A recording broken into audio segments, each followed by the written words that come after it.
Tonight from Baltimore, the red-hot Red Sox have the brooms in hand as they bid to sweep the Orioles in this 4-game series and make it 8 consecutive wins. The Sox have opened up a 5-game lead on the Toronto Blue Jays, who are idle tonight, and 6 over the Orioles. The magic number for the division is 6.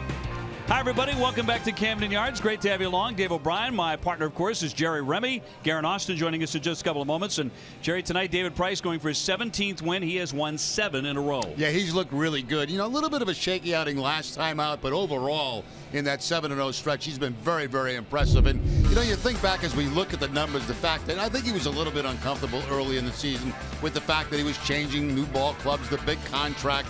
It was like Porcello a year ago. Then he got a chance to settle in. Look what he's done.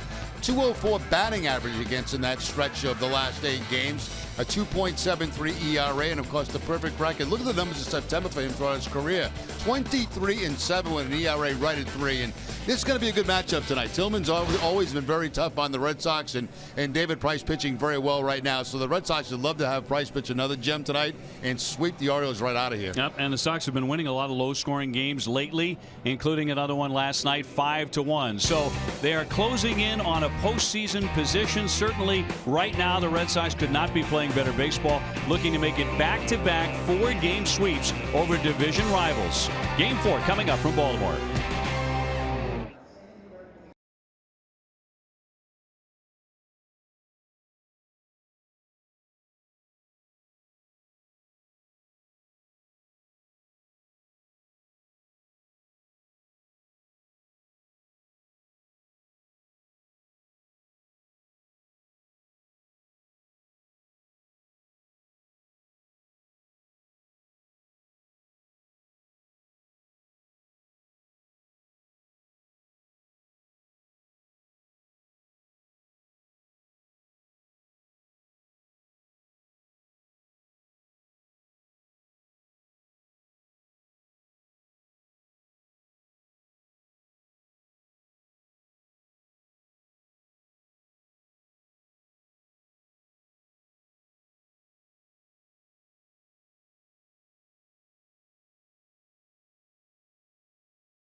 Toyota.com, Toyota's website for deals. Dunkin' Donuts, America runs on Dunkin'.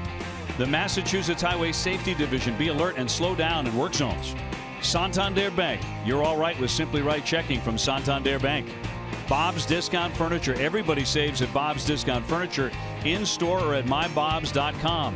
And by Southwest Airlines, yes to low fares with nothing to hide, that's transparency. Game 4 coming up. Oriole Park at Camden Yards. Red Sox going for the sweep. David Price on the mound as we bring in Garen Austin from field level. Garen's starting pitching has really been driving this winning streak for the Red Sox. Well, absolutely, Dave. You know, everything has really been clicking for the Red Sox, especially the starting pitching. And they'll hope that continues tonight with an effort from David Price, who is 7-0 with a 2.73 ERA in his last 8 starts. Here's John Farrell with more on David Price. Yeah, we're looking forward to David continuing the way he's throwing the baseball for the better part of 2/3 of this year. He had his own personal 7-game or 7-start win streak snapped last time out, but I think this is obviously a very good test for him once again. And we're going up against Tillman, who's pitched extremely well for us. So everything on paper looks like this should be a low-run game, a pitcher's duel. Certainly thinking that'll be the case. The Red Sox, by the way, have already won the season series against Baltimore 10-8 after last night's victory in Game 3. Here's a look at the Red Sox lineup now. Brought to you by BuyAToyota.com, Toyota's website for deals. Dustin Pedroia, Brock Holt, and Mookie Betts are 1-2-3 with David Ortiz, the designated hitter. Hanley Ramirez at first, back in there tonight. Travis Shaw, Jackie Bradley, Sandy Leon trying to bust out of an 0-for-17. And Andrew Benintendi in left field batting ninth against the Orioles starter. Presented by GMC, that is Chris Tillman, 16-6, 372 earned run average. The Orioles defense is brought to you by DraftKings, and they are 3rd in the league with 74 errors on the season. Manny Machado will be at third base, J.J. Hardy the shortstop, Jonathan Scope at second, and Chris Davis the first baseman. Left to right, Drew Stubbs, Adam Jones, and Mark Trumbo. Caleb Joseph doing the catching for Tillman. Tonight's umpires brought to you by ToyotaCertified.com. Mark Wegner has the balls and strikes. Timmons, Everett, and Baker on the bases. Where available, this telecast can be heard in Spanish by selecting the SAP button on your TV remote. SAP presented by ToyotaCertified.com. Search for your factory-backed Toyota Certified used vehicle right now. Buenas noches, amigos.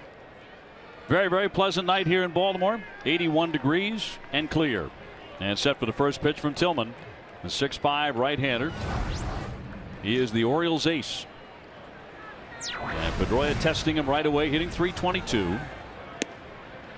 And we're underway on strike one. Pedroia has hit him pretty well, .295 lifetime.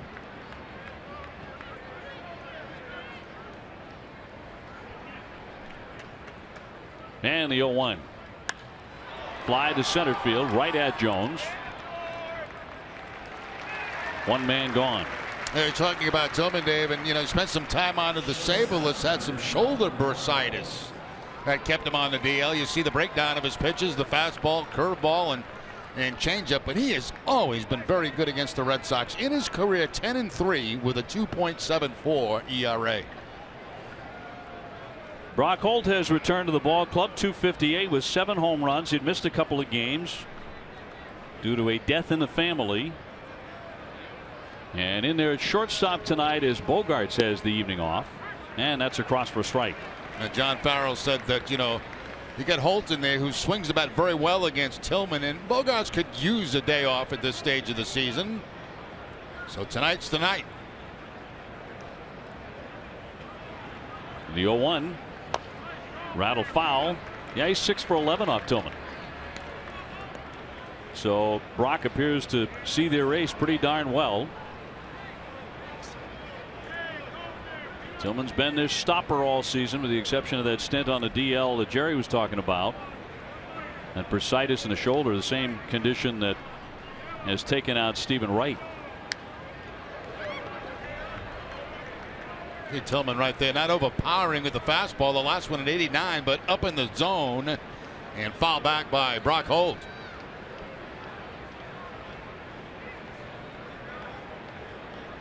Brock tonight playing as shortstop for the 4th time this season. Mookie Betts on deck. Mookie hitting 3rd. That one just missed according to Wegner. Yeah, looked like a pretty good pitch right there. I think Brock Holt very fortunate to still be at the plate right now. Fastball down and in, inside corner, about knee high.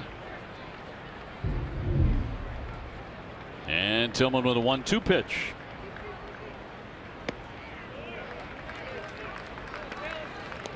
Red Sox with a season high 7-game winning streak at a perfect time. all against division rivals, opening up a 5-game lead with 10 to go. Toronto has tonight off, by the way, the 2-2. And that misses away to fill up the count. A two-seam fastball that time running away from Brock Holt. So Holt making him throw a lot of pitches in this at bat.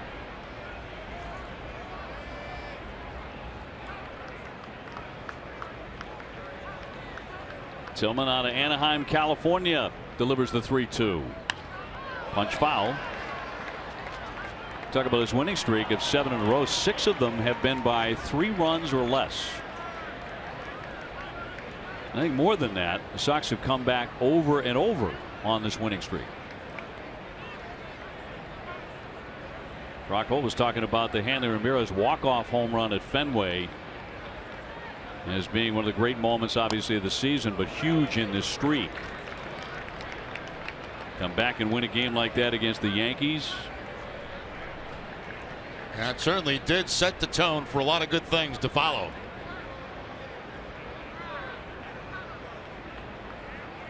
Is enjoying a long first at bat here tonight against Tillman.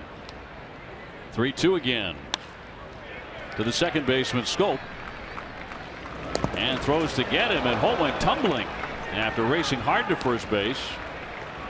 Really beat it up that line and then took a spill. That play was a little bit closer than I think Schoop anticipated it to be. And there you see the right foot catch the front of the bag for Brock Holt. He goes tumbling down, but he's okay. After a very long at bat, finally got him on a changeup. Mookie Betts now stepping up to 318, 31 homers, 108 runs batted in for the MVP candidate, and an 8-game hitting streak. In there for a strike. I think someone from the Oriole front office will personally escort Mookie to the team bus tonight to make sure he leaves town. Well, he's leaving because we're not going to leave without him, that's for sure. So one last shot at Camden Yards tonight, where he has been unbelievable, at least for the regular season. Trying to add to the 8 home runs he has hit here this year, 9 overall against Baltimore. Ortiz on deck. The 1-strike pitch.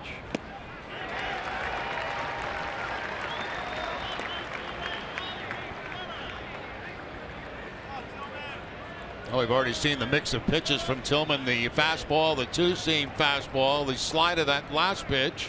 He's got a curveball and a changeup. He wants that fastball down and in and sinking. Too far down. 1 ball, 2 strikes. Jerry, you talked about how tough he's been on the Red Sox, 10-3. I've seen him once this season. It was back in June. Very good in that one. 7 innings, 5 hits. Struck out 7. And got the win.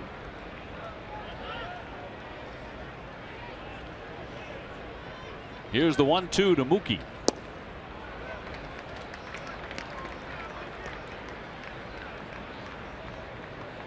Not one of Mookie's favorite opponents. He's 2 for 11 against Chris Tillman. They're trying to reach here with 2 down in the first inning. And the 2-2. Up the middle and through for a base hit. He keeps on swinging it here against the Orioles. Well, frankly, against everybody. And on again. That quickly makes it a 9-game hitting streak now for Betts. Tries to go outside, as you can see right there with that fastball. Actually, a changeup, 84 miles an hour. And Betts able to pull that ball right by J.J. Hardy, who's got a lot of range at shortstop. 25 stolen bases for Mookie. David Ortiz now 318, 36 homers, 121 runs batted in. Honored in a pregame ceremony by the Orioles. And presented with a $10,000 check as well for his foundation. That is in there for a called strike. He's had trouble in his career against Tillman. Only a 194 batting average. Does have 1 home run against Tillman. He has hit 2 home runs in this series. In tight for ball. We've talked all season long about Mookie against the Orioles, justifiably, but David has hit 8 home runs against Baltimore this season. That's the most he's ever hit against them in one season.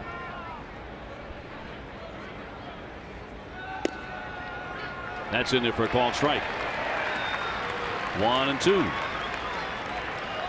A tough spot right there for that pitch. A high fastball in the strike zone, but elevated inside against Ortiz. That's a very difficult pitch for David to get to. Just takes it. Thought it was too high, but actually a very good pitch. One-two coming. He buried it and stopped by Joseph. Not Wieters tonight. Caleb Joseph has the catch for Tillman. 2 balls and 2 strikes. See what Dunkin' Donuts did for David. A portrait of David Ortiz made out of 10,000 donuts. I don't know what you do with them now, but it's impressive. 2-2. Left it high. Well, if they stay fresh, when he retires, he can eat all 10,000 of them. Nobody will care. Forever. Exactly. So full count and 2 down, and Betts will be off to the races at first base. Tillman, a very deliberate worker. And taking a sign from Joseph. Mookie takes off. There's a bullet, but foul. And did that get into the seats in a hurry? Yeah, that's the same spot he went earlier in the bat. Remember, David took the high fastball up and in. This time with 2 strikes, he has to go after it and is out in front of it and pulls it foul. And that's just about the same location as he saw early in the at bat.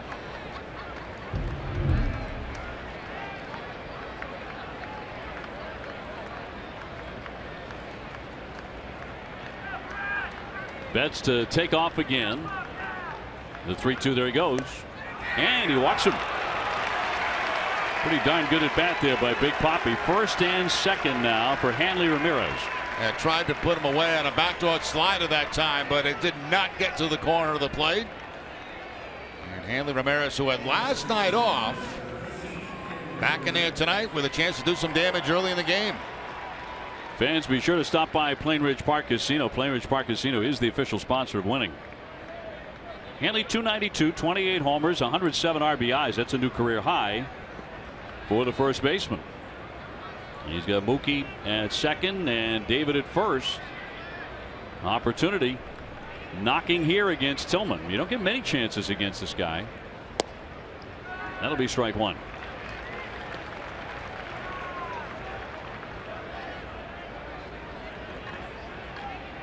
Hanley sitting out last night with a sore left shoulder, also a sore foot. John Farrell's been picking his spots to give some of his regulars a day off. David Ortiz, Dustin Pedroia, Hanley Ramirez, and still winning.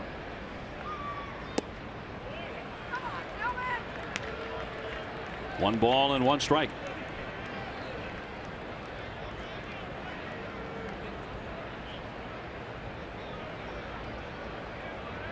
Hanley has been locked in with 8 home runs in his last 13 games.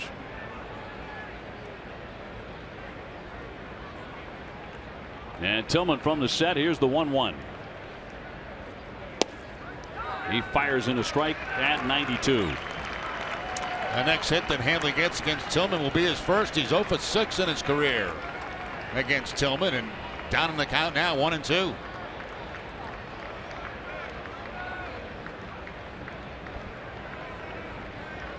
Shaw next, if the inning is still alive and kicking. Betts and Ortiz get their leads with 2 down. Here comes the 1-2. Fouled away. Off to the right by Hanley as he hangs in there. The velocity has picked up a little bit too for Tillman. 93. Started the game off at 89 and trying to get that fastball by Ramirez there late on it. Defensive swing with the count, 1 ball and 2 strikes.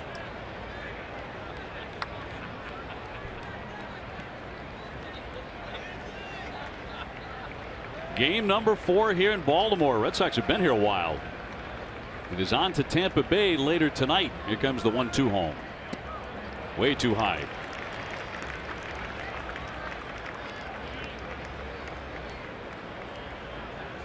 Tillman 3 years ago won 16 games. He has equaled that, his career high this year.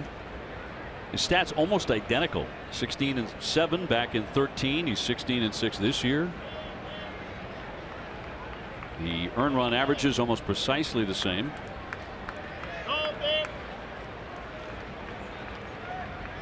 He has established himself as one of the better right-handers in the American League. 2-2. High fly ball down the left field line toward the corner. On the move, Stubbs, and he's going to run out of real estate. So they'll do it again on 2-2. Pretty good job by Ramirez too. That was a changeup. Tillman was shaking off a lot of signs and finally got the one he wanted to change up, and Hanley just getting a piece of it, hitting it foul. Out of discussion between Joseph and Tillman. There's the off-speed pitch. And right toward the end of the bat, but hit foul by Ramirez. Long discussion about what they want to throw Hanley in this situation.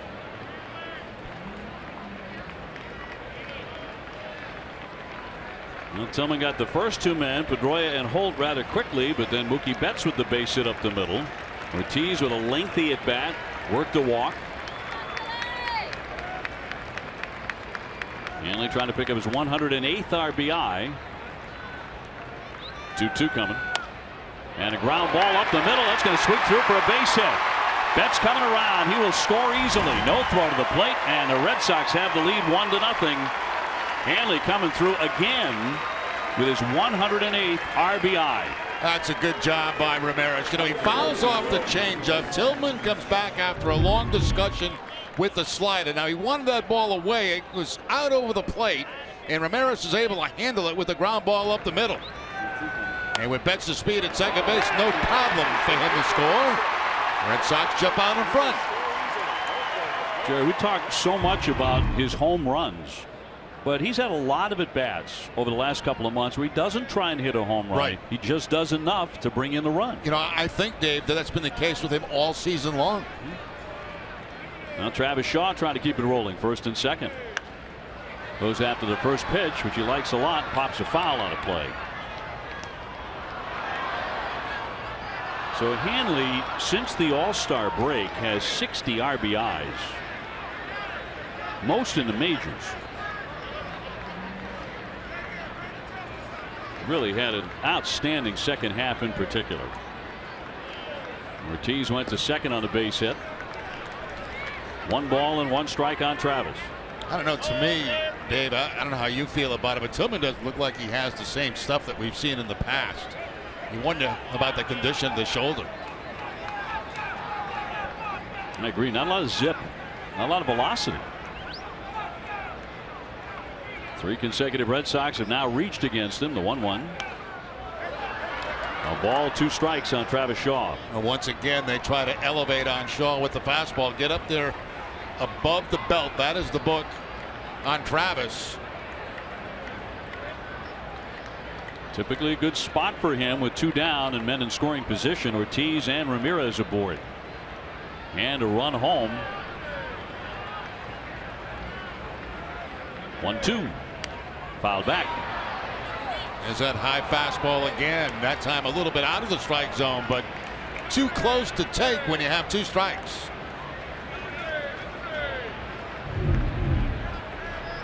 Here's the last pitch. It's going to be upstairs again and away from Shaw. He just gets a piece of it to see another pitch.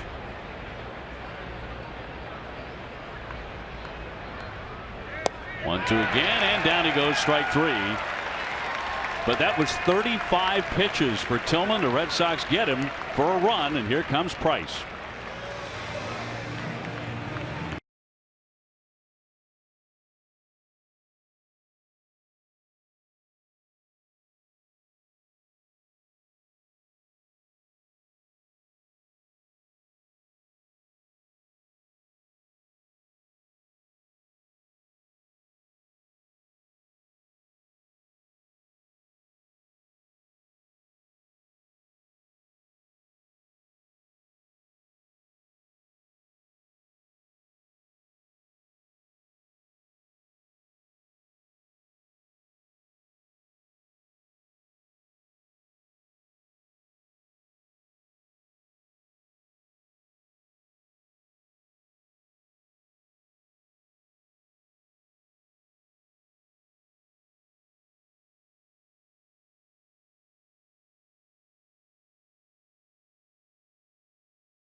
England Chevy dealers, it'll be Adam Jones leading it off. Chris Davis, Manny Machado, Mark Trumbo with 102 RBIs. Trey Mancini just got his first major league hit. It was a home run the other night here. Scope, Hardy, Stubbs, and Joseph up against the left-hander, the Red Sox starter, presented by New England Audi dealers. David Price, 16-8, a 3.91 earned run average. Had no decision in his last start against the Yankees. So he carries a personal 7-game winning streak into Baltimore here tonight as the Sox go for the sweep. And on top 1-0. It's the 5th time this year that David Price has faced the Baltimore Orioles. 2-1 with a 3.67 in the 4 previous starts. The 0-1 hit hard but foul. Jones with a lot of at-bats against Price, 59 of them. 15 for 59, 254.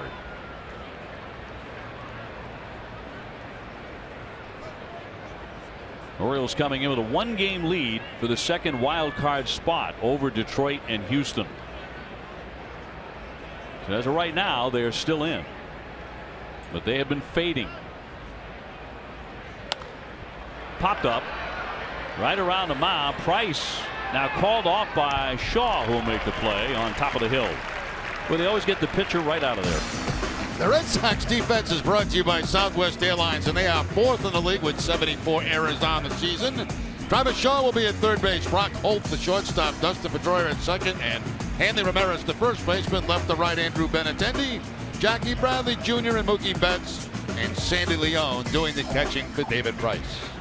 Price gets his first man. Now Davis at 220. 38 home runs. And committed a huge 2-run error on his throw to the first base with the pitcher covering last night. That changed the entire ball game. Yeah, you could see it was like a deflated group, after the Orioles were after that mistake, because they had the lead in the ball game, and of course Benintendi comes up and hit the home run after the error. That was the end of the game, really. 1 ball and 1 strike. Another look. It was an ugly play. Yeah, it was. Kind of a sidearm throw and an absolute bullet. It's a very difficult ball for the pitcher to handle, getting over to cover first base. That really changed the complexion of the whole game. See how upset that Brock was, and then he gave up that shot to Benintendi. Left one really up in the hitting area. High fly down the left field line. Benintendi moving. Still on the move, and foul ground. He runs it down. Nice play. 2 down. We're back to last night, and we take a look at the home run. And the fastball went down to about 94 miles an hour. Had it been up as high as 97, but that came right after the error. And that really was the game for the Red Sox right there. It was over after that. The talk shows were really in Baltimore questioning the mental toughness of the Orioles to fall apart like that after the 1 error. As Brock made a really bad pitch, although Benintendi put a spectacular swing on it. He's got a gorgeous swing. 2 down from Machado, 298, 36 homers, 93 RBIs. He's had a really quiet series as he looks at a strike. Yeah, surprised to see him at 0 for 11. Right, about to say, I mean, this is a really good young hitter, but he's done no damage, at least not yet, in this series. And the 0-1. Up the middle and through for a base hit. So his first hit of the contest and of this series. Now just a matter of time for Machado. Talking about him, he's just too good of a hitter to completely shut him down throughout a series. He gets the changeup right here away, and he's able to pull that ball, or actually hook the ball up the middle for the base hit. So it keeps Price away from the 1-2-3 inning. David a little upset with himself that he couldn't snag that on the glove side. Here's Trumbo, 248, 43 home runs and 102 runs batted in. He had a really fine year. He has 2 career home runs against Price. Red Sox ahead 1-0 here in the bottom half of the first inning.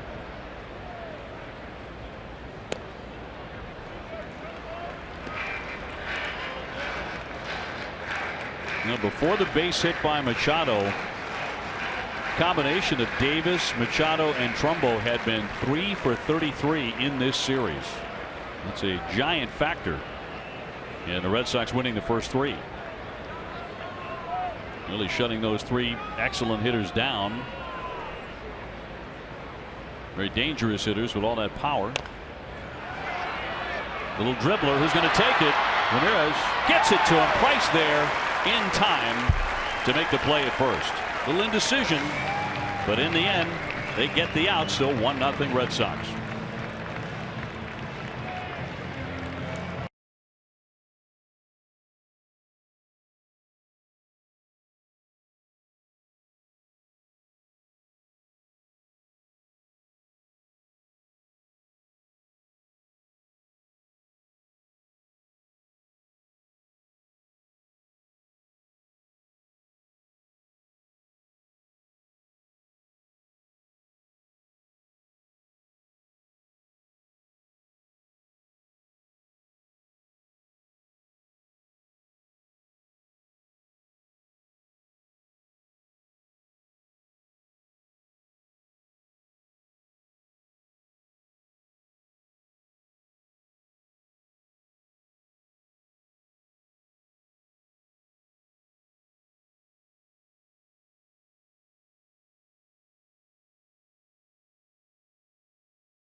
More Dave O'Brien, Jerry Remy, Garen Austin with you from Camden Yards. Red Sox in the lead 1-0. And Jackie Bradley, the batter, 275, 26 homers, 87 RBIs for Jackie. First trip tonight. And then Sandy Leon and Andrew Benintendi. So 7, 8, 9 against Tillman.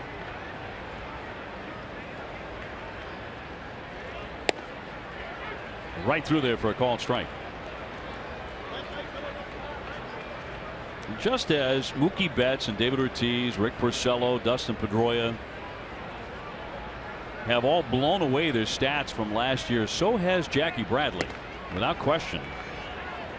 Remember, Jackie spent half of last year at AAA, wound up hitting 10 major league home runs with 43 RBIs. Look what he's done this year. 26 and 87. Yeah, outside chance to be a 3,100 guy. Hits that one to right field, down into the corner. That'll drop in fair and bounce up against the sidewall. He wants third base. He's taken off, and he's going to get there. The throw, not in time. Jackie very, very aggressive, rounding second base, and gets down to third with nobody out. Well, what happened is there's a little corner out there at the 318, and it kind of disappears the baseball. And once Jackie saw that, that's when he decided to take off for third base. He gets a changeup. He hooks it. Now watch the ball disappear into the corner. And Trumbo has to chase it down. When Bradley reads that, that's when he knows he's got a chance to get 3. He can see it right there on his own. He's taking a peek back. He didn't even need Butterfield to wave him on. Triple number 7. Now Sandy Leon with the infield in for the Orioles. Indication of how tough they think Price is going to be. Red Sox leading 1-0. Sandy in a slump right now, looking to bust out. And he does with a base hit to right field. Jackie Bradley in to score it. 2-0 Sox. That has to feel awfully sweet for Sandy. Sandy Leon was out here this afternoon about 2:30 taking extra batting practice, and you know that's when it really pays off. When you get into the game and you first at bat, you pick up a base hit. He gets that fastball on the first pitch and hits a hard line drive to right field to drive in Bradley. Busting out of an 0 for 17 with that sharp single. Benintendi now at 317, hit his second major league home run last night. And he spanked it. Andrew now the 6-game hitting streak. 2-0 Boston. Red Sox going for an 8th consecutive victory. Tillman trying to turn those first 2 fastballs over to get a ground ball and try to get 2 quick outs, but missing with both outside.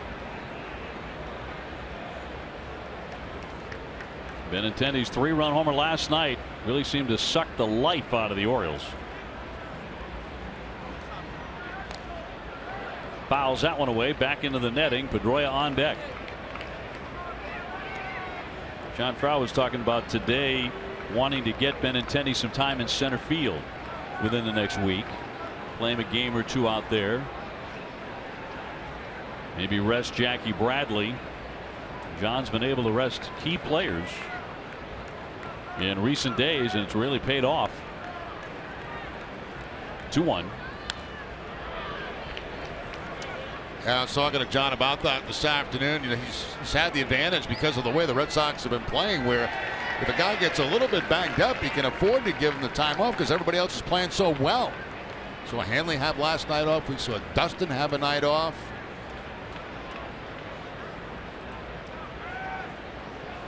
Leon at first base, nobody out, a run in, and a 2-2. And Benintendi with a cut and a miss for strike 3 and a 91-mile-an-hour fastball. And keeping the ball away from Benintendi in that at bat. So 1 gone. Pedroia the batter, 0 for 1 with a fly to center. Dustin returning to the lineup after a night off to rest his knee. Came back to the lineup last night.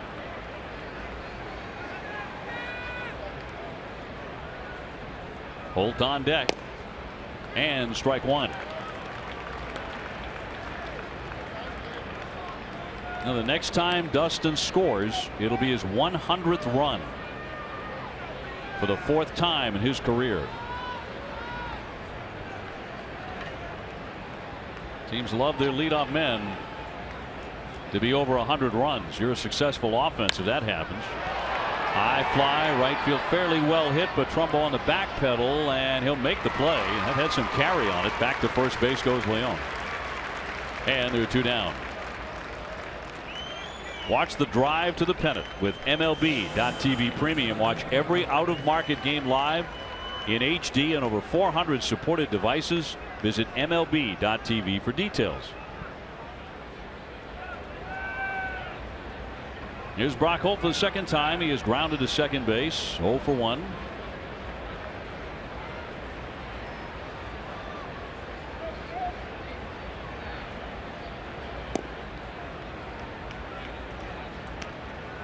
Brock against Tillman, a .500 hitter.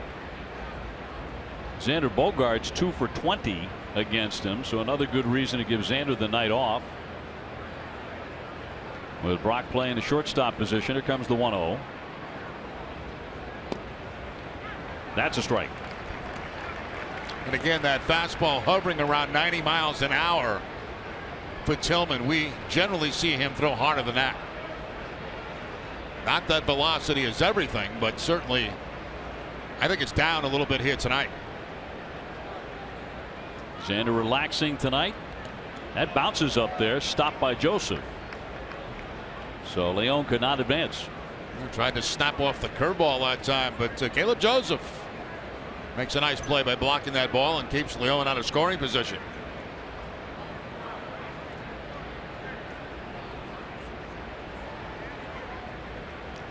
Red Sox trying to win all 4 games at Camden Yards.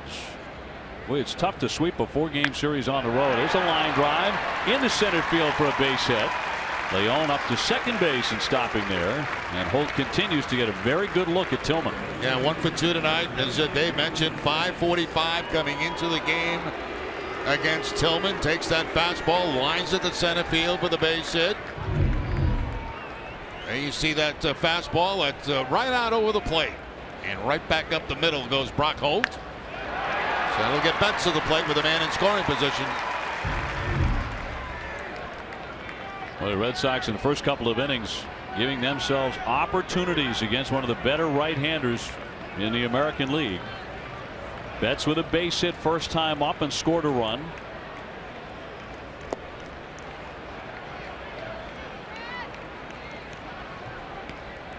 He's homered 8 times this season at Camden Yards. The last player to hit 9 home runs in a visiting ballpark in one season was a fellow by the name of Willie Mays in 1955 at Ebbets Field.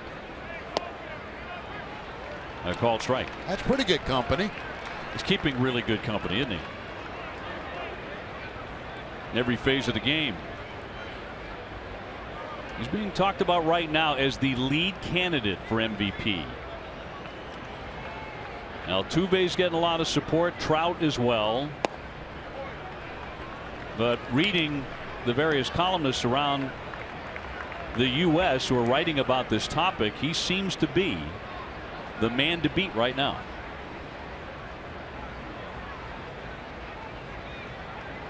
I think the Orioles would concur, given what he's done against them. The 2-1. 3 balls and 1 strike. Time now for a Dunkin' Donuts poll question. Will a Red Sox player win the American League MVP award this season? Text 1 for yes, 2 for no. Text your answer to 536-536. Message and data rates may apply. 1 message per vote. The 3-1. And he walks it. And the bases are going to be all loaded up for David Ortiz. And Jerry, you were on this in the very first inning as Wallace comes out. Tillman isn't Tillman tonight. No, he's not. You could tell in the first inning. I mean, when you check velocity first of all, and the velocity is certainly down for him. The difference between his fastball and changeup, it's not a great difference. I mean, we've seen fastballs at 89, the changeup at 84. I mean, it just doesn't look right.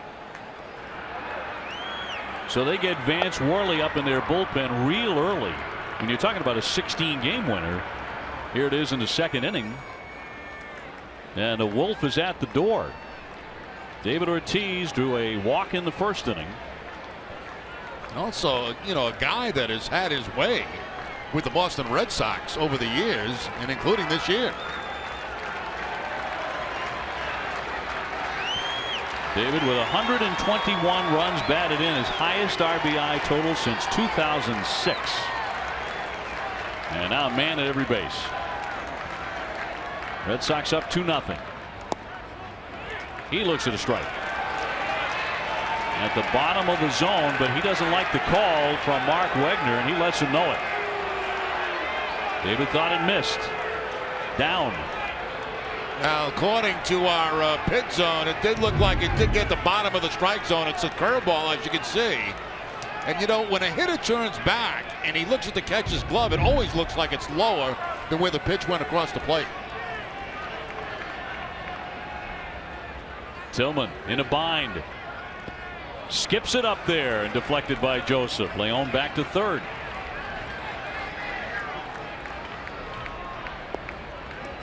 Brock Holt at second. Mookie Betts at first.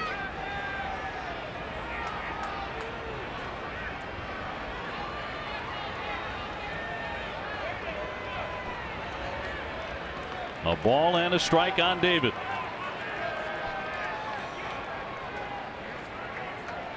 And Tillman home with a 1-1.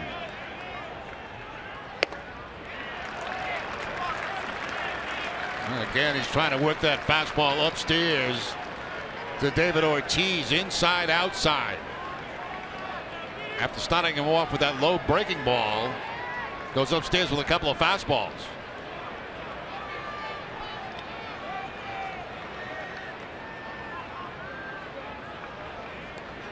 2 balls and 1 strike. Now 3-1. 85 that time, and that was a changeup. He has already thrown 60 pitches. Yeah, Red Sox got a great opportunity to clean this one out early tonight. Next RBI for David gives him the record for a player in the last season of his career. He'll pass Shoeless Joe Jackson. Oh, he went for it. He went for the warehouse with that swing. He's sitting on a fastball. Instead, he gets a slider on the 3-1 count. Which he's all cranked up.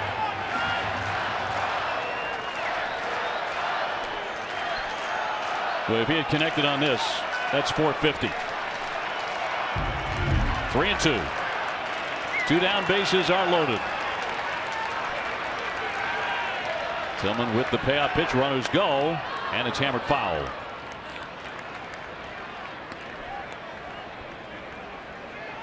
It is usually the case for David Ortiz this time of year. He is at his best, and this month he's hitting .357 with 19 RBIs in 17 September games.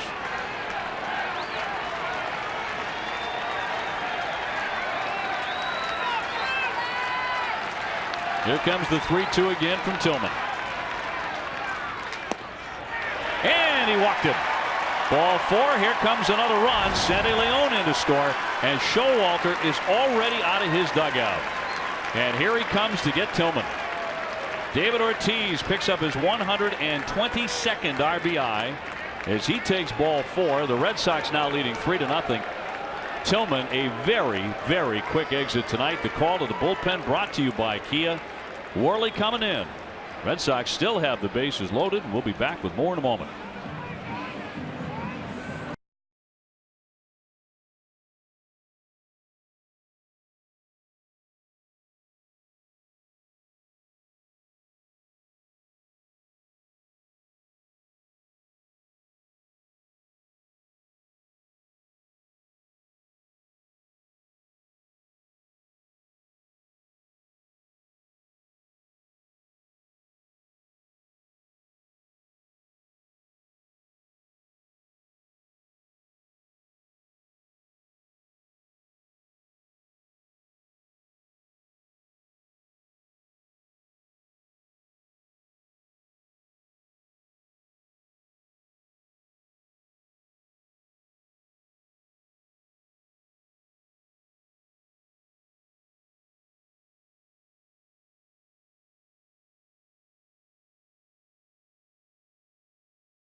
Already out of the game. Tillman's pitching line is brought to you by your Eastern Lexus dealers. An inning and 2/3, 3 walks. He is responsible for 3 men on base right now. And Worley coming out of their bullpen. There are 2 down, but Hanley Ramirez is the batter. And Hanley looks at a strike. His stats are brought to you by McDonald's. I'm loving it. 35th appearance, a 3.56 earned run average. And he already has an RBI single tonight.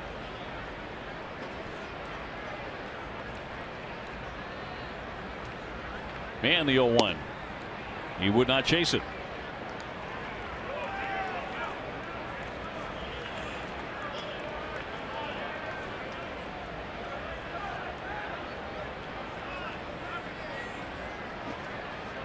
all filled up for the Red Sox. They can really make a mess of this thing right now for Baltimore. The 1-1. Little pop up. Here's Davis near the bag to put it away. The Red Sox score a couple of more runs, however, and now have a 3-0 lead early here in the second inning.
As Tillman gets knocked out early.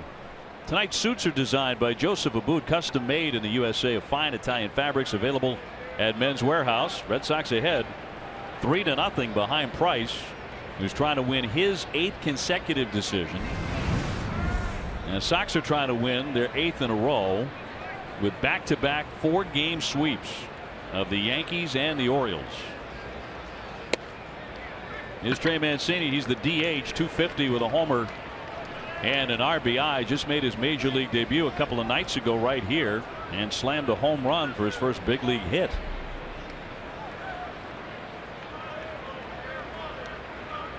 Very upright stance.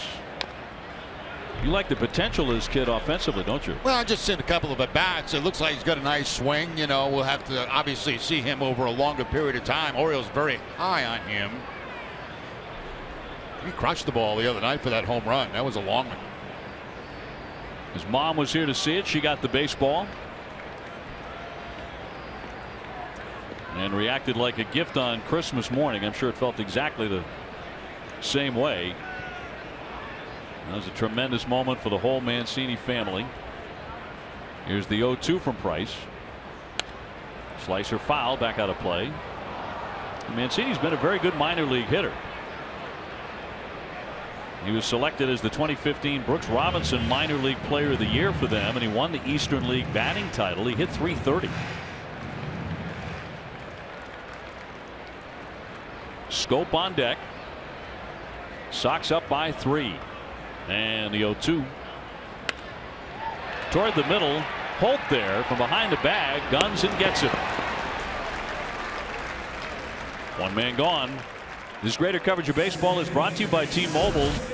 Price's American League ranks entering tonight. He's #1 in starts, 4th in wins, 2nd in innings, #5 in strikeouts. He has 7 10 or more strikeout games. That is the most in the American League. Rocky start for him. He's really recovered in the second half and has been outstanding. His last start was a little rough, of course, the 5 runs against the Yankees, but he had no decision. The Red Sox came back to win that one. Yeah, we kind of talked, Dave, earlier about, you know, it was almost like Porcello last year, except Price started to come around a little sooner than Rick did. You know, that first year with a new club, big contract, new teammates, new environment. And let's face it, the intense spotlight of Boston. Exactly. And, you know, I think guys struggle with that at the beginning, you know, whether they want to admit it or not. And until they settle in, and, you know, when you got talent like Price, like Porcello, you're eventually going to do well. And it just takes some time. 0-2 on the way. Swatted at, fouled. By the way, Rick Porcello is very close to taking over the American League ERA lead. Right now his is at 3.08. Tanaka's is 3.07. Rick also top 5 in innings pitched. Pretty good argument for him as the Cy Young. Couple of major awards have Red Sox front and center potentially. Here comes the 0-2 now to Schoop.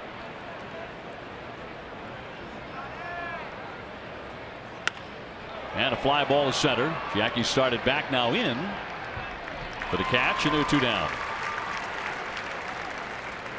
We're talking about Saturday for Price. That was a hard day for him.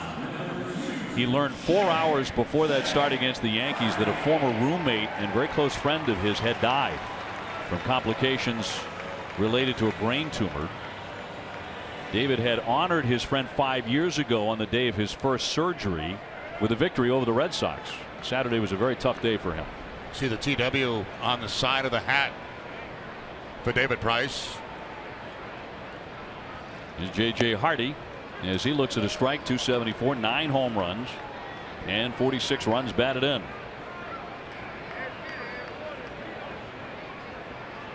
He's gone 2 for 9 in the series. Red Sox in the lead 3-0. Ripped and a base hit past the outstretched glove of Shaw. That'll be the second hit tonight for the Orioles. Capital One Frozen Fenway returns to Boston in January of 2017. Fans can enjoy 2 exciting outdoor Hockey East doubleheaders on January 7th and 14th. Tickets on sale right now. Visit redsox.com/frozenfenway for more information. So the Orioles with a base runner, 2 down. Drew Stubbs the hitter. At just 188.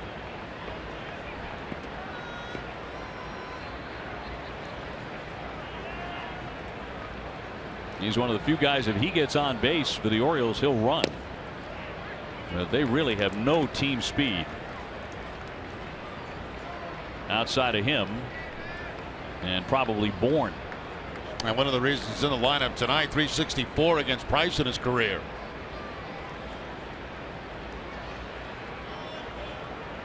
Hardy with the short lead and 2 down. Inside for a ball. And this offense for the Orioles, not tough to figure out. I mean, it's, when you go over them in meetings, it's keep them in the ballpark. If you keep them in the ballpark, you get a chance to beat them.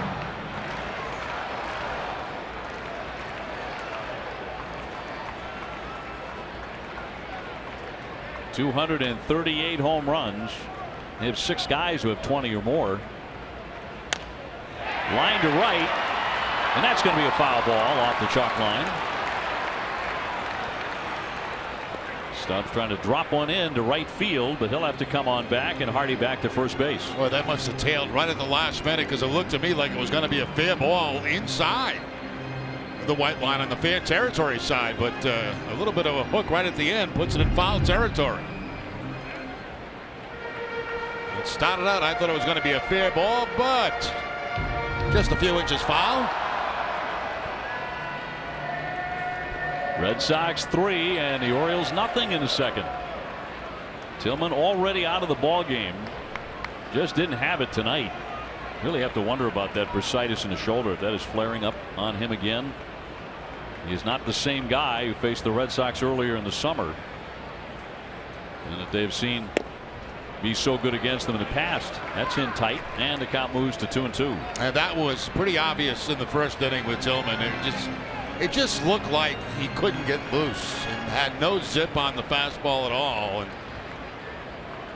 I give him credit for going out there and giving it a shot in a pennant race, but Not the same guy.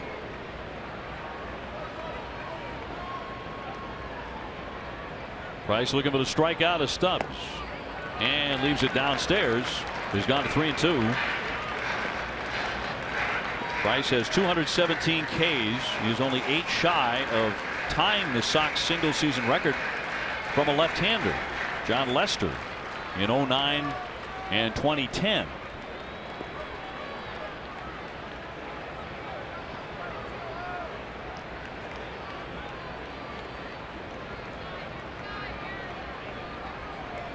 And Stubbs will get time. Caleb Joseph is on deck, the catcher. He has not driven in a run all season long. His last RBI came last September. Just having a horrible time of it. 3-2. And he missed away. That'll be ball 4. So Joseph will get his chance. Now put runners at first and second. Yeah, there are some guys, you know, and one of those guys for David Price is Stubbs. The average is working very carefully to him. Finally throws one away for ball 4, and tying run coming to the plate. So Joseph has been up 126 times without an RBI. He has a good sense of humor about most things, including this.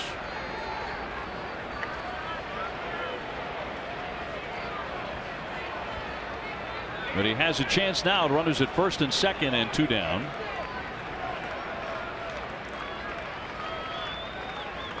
And Price fires right through it on a swing and a miss. When the Orioles played a game here with no fans during the Freddie Gray riots, Joseph stopped by the empty stands and he signed phantom autographs for about 5 minutes.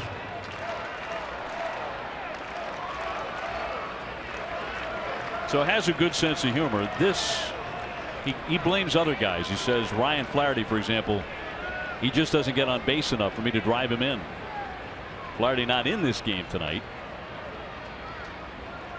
0-1, and he taps that one foul and quickly in the hole. 0-2. I guess it does help to have a sense of humor when you have no home runs and no RBIs on the season.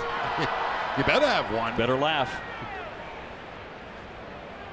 But eventually he's bound to drive in a run. Price hoping it's not right at this moment. First and second with 2 down. Left-hander looking for his first strikeout tonight.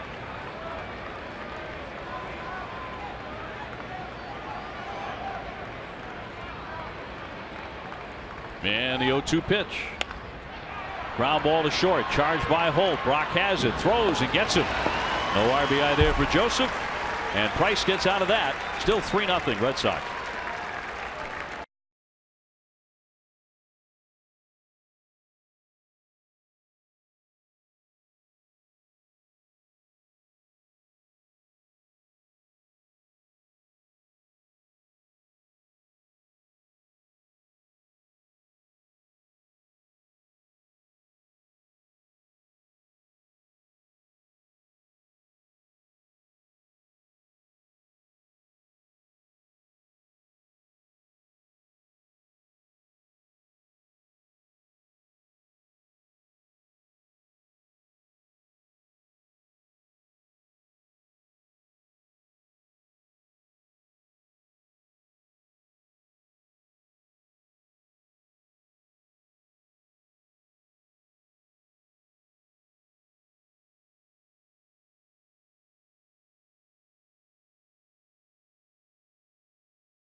Is brought to you by your New England Audi dealers, Plainridge Park Casino, the official sponsor of Winning, and by Subaru Retailers of New England.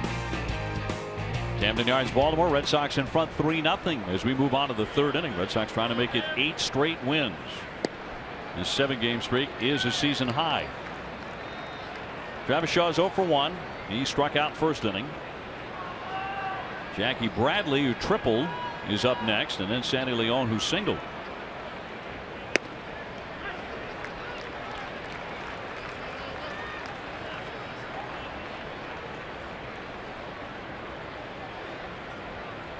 Red Sox heading on to face the Rays in St. Petersburg over the weekend. That pitching matchup has Drew Pomerantz going on Friday. It's a big start for him. Rick Porcello going on Saturday, looking for his 22nd win. And Eduardo Rodriguez on Sunday at 110. Broken bat, little looper there, foul off third. And the Red Sox will have a day off.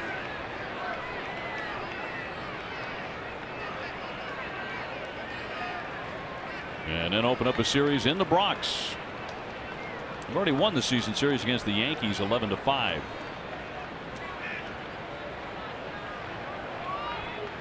And they've won the season series from these Orioles already. Here comes the 1-2. And a ground ball to that right side, but that'll be a routine play for out number 1. Red Sox continuing to play their best baseball of the season. Yeah, you know, and when you're playing good, things like this happen. You jump out in front. You know, you get out in front very early, and you got Price on the mound tonight. The thing is, when you're facing the Baltimore Orioles, regardless of how they're going, you got to keep the pedal to the metal because, you know, they have that long ball ability, and they can get back into a game very quickly. So, you know, many runs you can get early in the game, the better off you're going to be. Jackie Bradley is one of those, a triple, and was driven in by Sandy Leon. We were talking about it when the play happened in the first inning where there was a little bit of miscommunication for just a second between Price and Hanley Ramirez. You know, maybe a couple of months ago the Red Sox don't get an out on that play, but they do now. It worked out beautifully in the end. Well, you know, and the other thing too is that Price is really a good athlete, and he made an incredible adjustment on that play to be able to go from going for the baseball to go to first base, barehand the ball, and get the out. I mean, that was a very athletic play. Let's take a look at it right here. Now, Price thinks he's going to go for the ball, makes the adjustment, barehands it, and tags the bag. That's not easy to do. Looked like a broken field runner. A little jam shot here, dribbler to the pitcher. Jackie Bradley retired. He's now 1 for 2. And 2 down for the Sox in the third. DraftKings is the official one-day fantasy baseball partner of the Boston Red Sox. Experience the thrill of playing on DraftKings right now. Play free daily using the promo code NESSN at DraftKings.com. Sandy Leon busting out of a little skid, an 0 for 17 slump with an RBI single and scored a run in the second. And the Red Sox got to Chris Tillman and forced him out of the game after an inning and 2/3.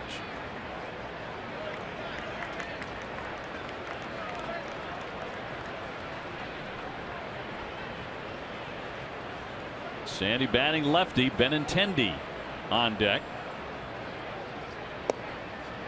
2-0.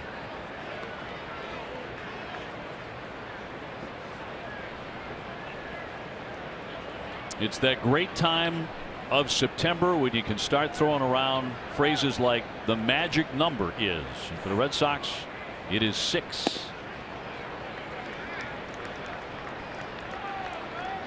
You know who loves the magic number, talk? TC. TC's got it down to a science. I mean, he comes on that post-game show and he's got it right away, immediately. Yeah, right after every Red Sox win, he's whittling it down, and that'll be in there for a called strike.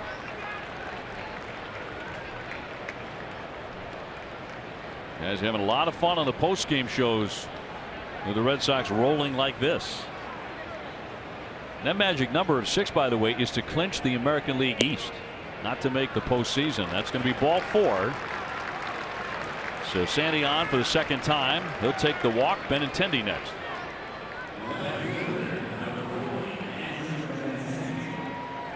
Red Sox with a 14-5 record here in the month of September. That is the best in baseball.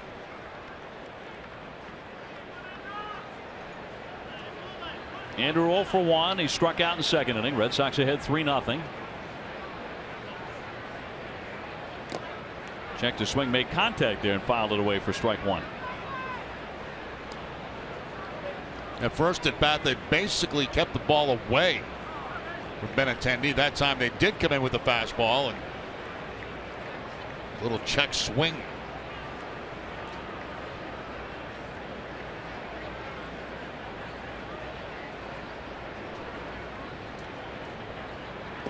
Down to the dirt. It scoots away from Joseph, and Leon will advance. He is into second base on the wild pitch. Exactly what the Red Sox want right there. 2 outs in the inning and get a man in a scoring position. Leon not a threat to score from first base, but certainly is now in scoring position at second base. A breaking ball in the dirt, and an easy one to read if you're the runner at first, because it's breaking toward first base. You can tell how far it is away from the catcher. Worley with a 1-1 and a slicer in the air, foul out of play.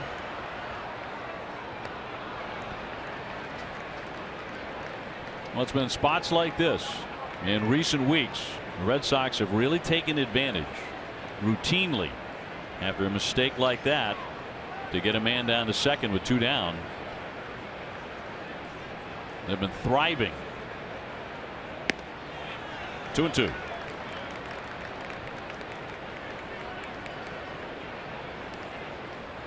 Pedroia next. Petey so far tonight 0 for 2.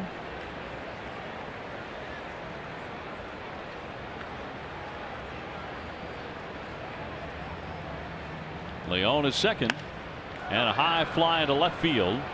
Stubbs to the line to make the catch. In fair territory, that retires the side.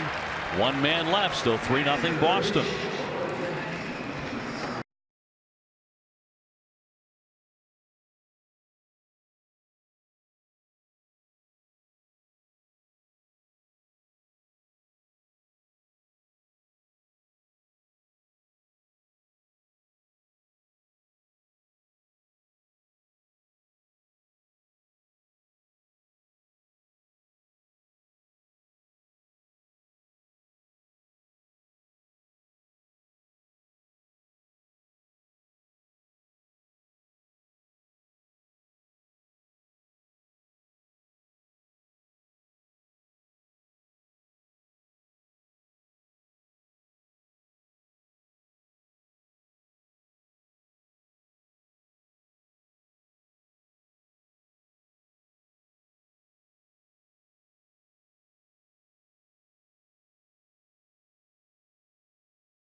By Clean Crisp, Coors Light, best records in the American League coming into play tonight. Texas, and then the Indians and the Red Sox. And of course, home field advantage throughout the postseason goes to the team with the best record at the end of the regular season. Happy to be joined by Alex Spear of 108 Stitches and the Boston Globe, who joins us on a fairly routine and regular basis. Always great to see you. Great to see you guys. Let's talk about that a little bit, because I poked my head into John Farrell's office several hours before the game, and he was focusing on that best record very much and said, wouldn't that be an achievement for this ball club? The Red Sox can do that. Well, first of all, it makes a lot of sense to keep setting standards for the Red Sox to try to go after, because they're showing an instinct to really try to pursue. They seem to like any challenges that are being thrust at them these days, but it's significant. We've seen it in the past with how important it was to them in 2013 to be able to come back home in that series against St. Louis and the series against Detroit and have home field advantage, especially in that first round of the postseason, where it can be really quite disruptive to have to go back and forth and have the workout days on the road. There's a lot to be said for the comfort of sleeping in one's own bed for that first round, especially, and the ballparks play a lot differently, especially against Cleveland. I think you see offensive ballparks across the board in the American League for all of the contenders except Cleveland, where it's a decided advantage for pitchers. And it's one where the Indians are well constructed for that park. The Red Sox are very well constructed for Fenway, obviously. 2-1 to Jones, hammered as he hooked it deep down the line, but foul. Adam Jones 0 for 1 tonight with a pop up to the third baseman. That said, the Red Sox have been incredible on the road this year. I think it's. I suppose that the 2013 team really asserted itself late in the season on the road with that West Coast swing and then carrying forward in September, but this group's been amazing. Well, we were talking about, that for most of the first half. When you looked at the second half of the season, the road trips were just incredible for the Red Sox, but they have done an amazing job. Pedroia grabs this one and throws on to first to get Jones. One man gone. You talk about winning on the road. The Red Sox, the previous two road trips, going 7-4 and 6-3. Remember, the last one was a West Coast swing, and the one before that was 4 cities, a highly difficult trip that they acquitted themselves quite well on. Honestly, it's extraordinary. They had 19,000 miles to crisscross the country back and forth multiple times in that stretch. I mean, that's, you have the 2 West Coast swings over the course of the season. You rarely have them bunched together like that. There had never been a scheduled, in the era of expansion from 1961 on. Pedroia off his glove as he went leaping up. Got a piece of leather. That'll be a base hit for Davis as he beats the shift. Yeah, back in the shift is Pedroia, and kind of a top spin line drive that he almost makes a great play on. There you see the ball start to come down. Pedroia goes up and right off the top of the glove. And that'd have made the shift look good if he makes that catch, wouldn't it? Playing that deep behind second base on the grass and right off the top of the glove. There are moments in time when Dustin Pedroia might regret not being 5'9". Yeah. Just another inch or two on that occasion. That'll send up Machado. He singled for his first hit of the series in the first inning. Red Sox in the lead 3-0 here in the last half of the third in Baltimore, and trying to do something pretty extraordinary. Sweep a really good ball club in their home building in 4 games and trying to make it back-to-back 4-game sweeps. It's amazing. The last time that the Red Sox had a 7-game winning streak that was contained all against division opponents was in 2003. So you're looking at a really lengthy, expansive time between runs like this, and this has come. That one was against a kind of diverse array of opponents. It was against the Rays, who were at the time, they were in a completely separate part of the division. This has been against the foremost competition, and they have absolutely demolished the divisional hopes of 2 teams. I mean, the Yankees had a very clear opportunity to compete in the division because of all the head-to-head games they had. Well, not when they left Fenway last weekend. Price with a 1-1 now to Machado, who has hit 36 home runs, and he fouls that one back. He goes down on a knee after a massive swing. Yeah, fortunately for Price, he kept that fastball away from Machado that time. He gets the foul ball, and you can tell what Machado was trying to do and put 2 quick runs on the board with this swing. Actually lost his balance after making contact. It was Beltre-like. Down on one knee. 1-2. Except with Adrian, it's posed. Yes. I still miss him. Oh, I think he was one of the most entertaining Red Sox players I've ever seen. He was. Rangers just adore him. The 1-2. That's inside to even up the count on Machado. Chatting with Alex Spear of the Boston Globe. How about third base? Where are the Red Sox now at third base? As we talked about Machado and Beltre, right? They're in an odd position for this time of year. John Farrell, talking about it before the game today, said there is playing time to be won at that position, and that no one has secured the role. They're still waiting for someone to really lay claim to it. The Red Sox production at third base has been the worst you can see on the screen, the lowest OPS of any team in the American League from third base. Travis Shaw has had some hot streaks, but really since that initial burst when he was wrestling the position back from Yoan Moncada, his production has really tailed off considerably. So it's a position where the 2-2 he tried to hold up and did, and it's inside. There's still opportunity. You know, Travis Shaw will see time there. Maybe Brock Holt, maybe Aaron Hill.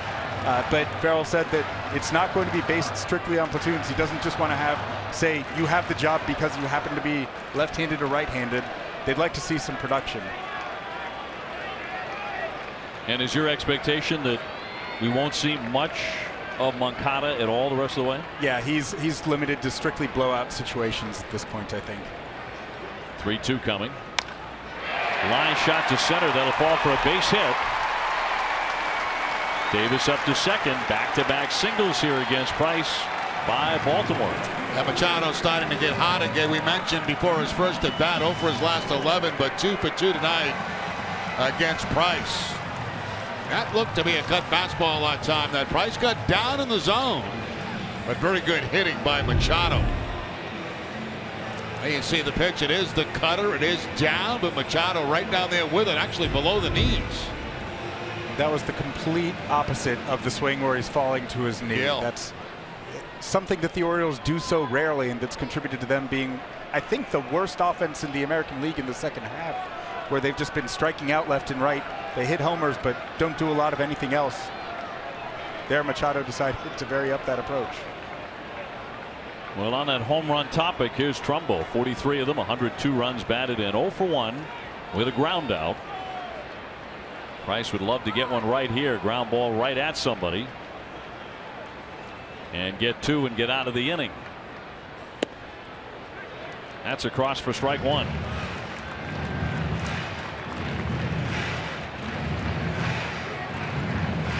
The Orioles are going to be home over the weekend against Arizona. They still have an interleague series to play. But then they go on the road. They have a tough road to close it out. 3 at Toronto and 3 against the Yankees in the Bronx. 0-1, got a piece of it. 0-2 now on Trumbo. Yeah, Alex, last night the performance by Buchholz, and he's talking about playoff baseball. And I'm a little superstitious. I don't like talking about it that much until it happens. But what do you see for a rotation right now?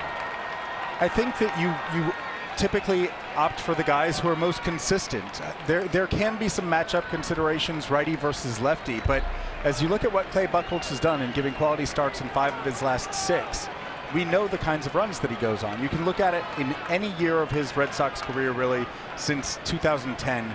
There's been a run of between 10 and 20 starts where he's been absolutely dominant. And when he goes off the rails, he goes far off the rails.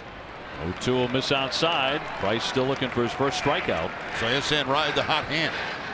It's not just the hot. If you believe that he has a chance to be consistent, and John Farrell talked after the game last night about how he believes that right now his delivery out of the stretch is in a place where he can execute with those 4 pitches on both sides of the strike zone. He spoke about him being in one of those places where he can sustain those runs. If you believe that, he's in. 1-2. He got it. He struck him out. First K in the book tonight in a big spot for the left-hander. Yeah, very good cut fastball on time from Price. Keeps it down and in on Trumbo, staying away from his power, keeping that ball off the inside part of the plate. I couldn't tell if it looked like a changeup. I think it was. I think it was a changeup. It came in at 86. It had a little late movement on it, but it was a changeup. Had the break of slider. And looked like a cutter. Yeah, I thought it was a cutter, but no. We see clearly by the grip there, it was the circle change. 2 down. Here's the youngster Mancini, who is 0 for 1 with a ground ball to short. 3-0 Red Sox. 4 hits for Baltimore. The Sox have 5. And the rookie will take ball 1. Any doubt in your mind at game 1 the baseball goes to Porcello? I think that it's still, insofar as Price is lined up for game 162, then that is not too difficult to kind of slot everyone back. For that would not be too difficult to slot him back. Although there's such a gap between game 162 and that first game of the division series that maybe they stay on turn or maybe they would push it back. It's a very interesting question and one that could end up being matchup based. If you can align it, hasn't he earned it? He and Price are honestly neck and neck in terms of consistency. I realize that the wins total, there's a disparity in the wins total. They're essentially having the same season in my mind. The strikeout to walk rate is fantastic for both of them. The consistent innings log that you see in both of them is spectacular, with Price getting 8-inning outing after 8-inning outing, Porcello getting 7-inning outing after 7-inning outing. There's a reason why they both crossed that 200 innings plateau already. So I think that Porcello's clearly been the most valuable pitcher to the Red Sox this year. That said, I don't know that would necessarily carry the day in terms of the game 1 assignment. They have 2 worthy candidates, put it that way. Only one of them can pitch, though, Alex. And there's a cut and a miss by Mancini. You know, the guy who the other night looked like Maddox to me, 89 pitches going all the way, I think he has the upper hand. It was extraordinary to see his confidence in terms of how he's going about carving the strike zone is something else when he has 5 pitches working. It was interesting because he was missing at times in the middle of the plate. There were some poorly located pitches, but because he was executing with 5 pitches, it expanded the strike. It expanded his margin for error, even with some of those mislocated fastballs. Leon will head on. I thought he did the same thing the other night that we saw Clay Buchholz do last night, really using the aggressiveness of the Orioles against them. They're a team that can be exploited. If you have a good changeup against the Orioles, you can do some real damage against them because they are so clearly hunting for fastballs that they are just coming out of their shoes at times when you have a good changeup. And Porcello was very interesting the other night, though. I believe that might have been his first outing of the year where he threw more 4-seamers than 2-seamers. And that ability to adapt his game, he's so confident in both of those pitches now that you don't necessarily know what to expect in any given count. The 2-1. And that is on the corner, according to Wegner. Maybe a bit of a generous call, but it squares the count to 2-2. Yeah, Price will certainly take that call right there because it looked like it was a little bit outside, but gets the strike call and runs that count to 2 balls and 2 strikes. Staying on the Porcello thing for a second. He's in a mood right now where anything he throws, he can throw for a strike and has confidence in it. That's very rare for a pitcher to have going for him. The 2-2. High fly ball, deep left field, way back it goes, and gone. Mancini, his second major league home run. They've both come in this series, and that ties up the ball game. The Orioles looking for some kind of spark to get things rolling again for them, and it takes Mancini to get him back tied in this ball game. I mean, 2 home runs in the series. It's a changeup that stays elevated that time, and a very nice job staying back by Mancini. Brand new ball game. Tied up 3 apiece. He's going to get another curtain call. The Oriole fans want him again, which would be his second one in 3 days.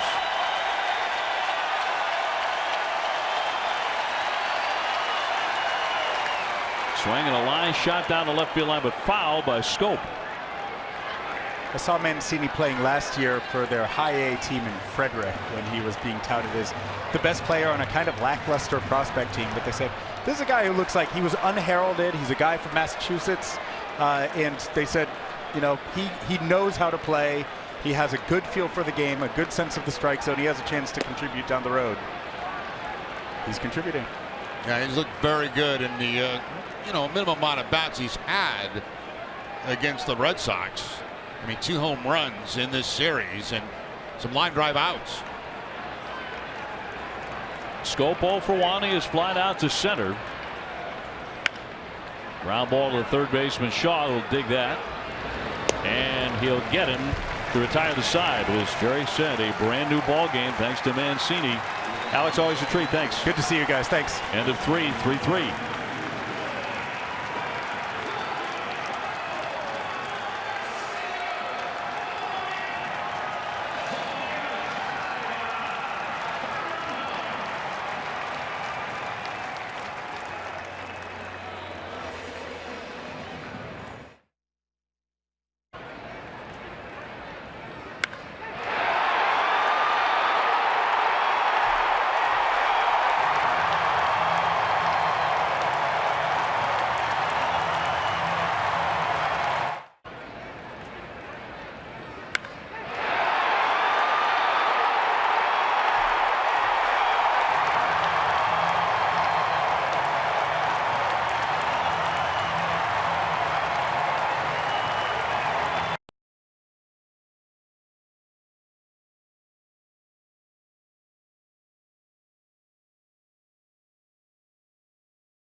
Well, top of the fourth inning, we're starting over again, a 3-3 game as Dustin Pedroia gets in.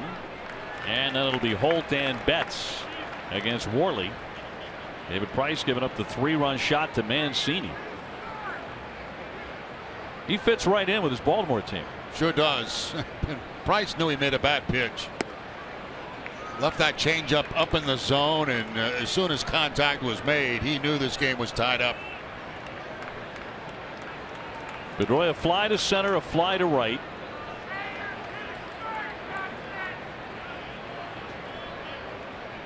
And the 1-1. Pedroia coming into tonight tied with the Hall of Famer Jim Rice on the Sox all-time doubles list at 7th place. 373 of them.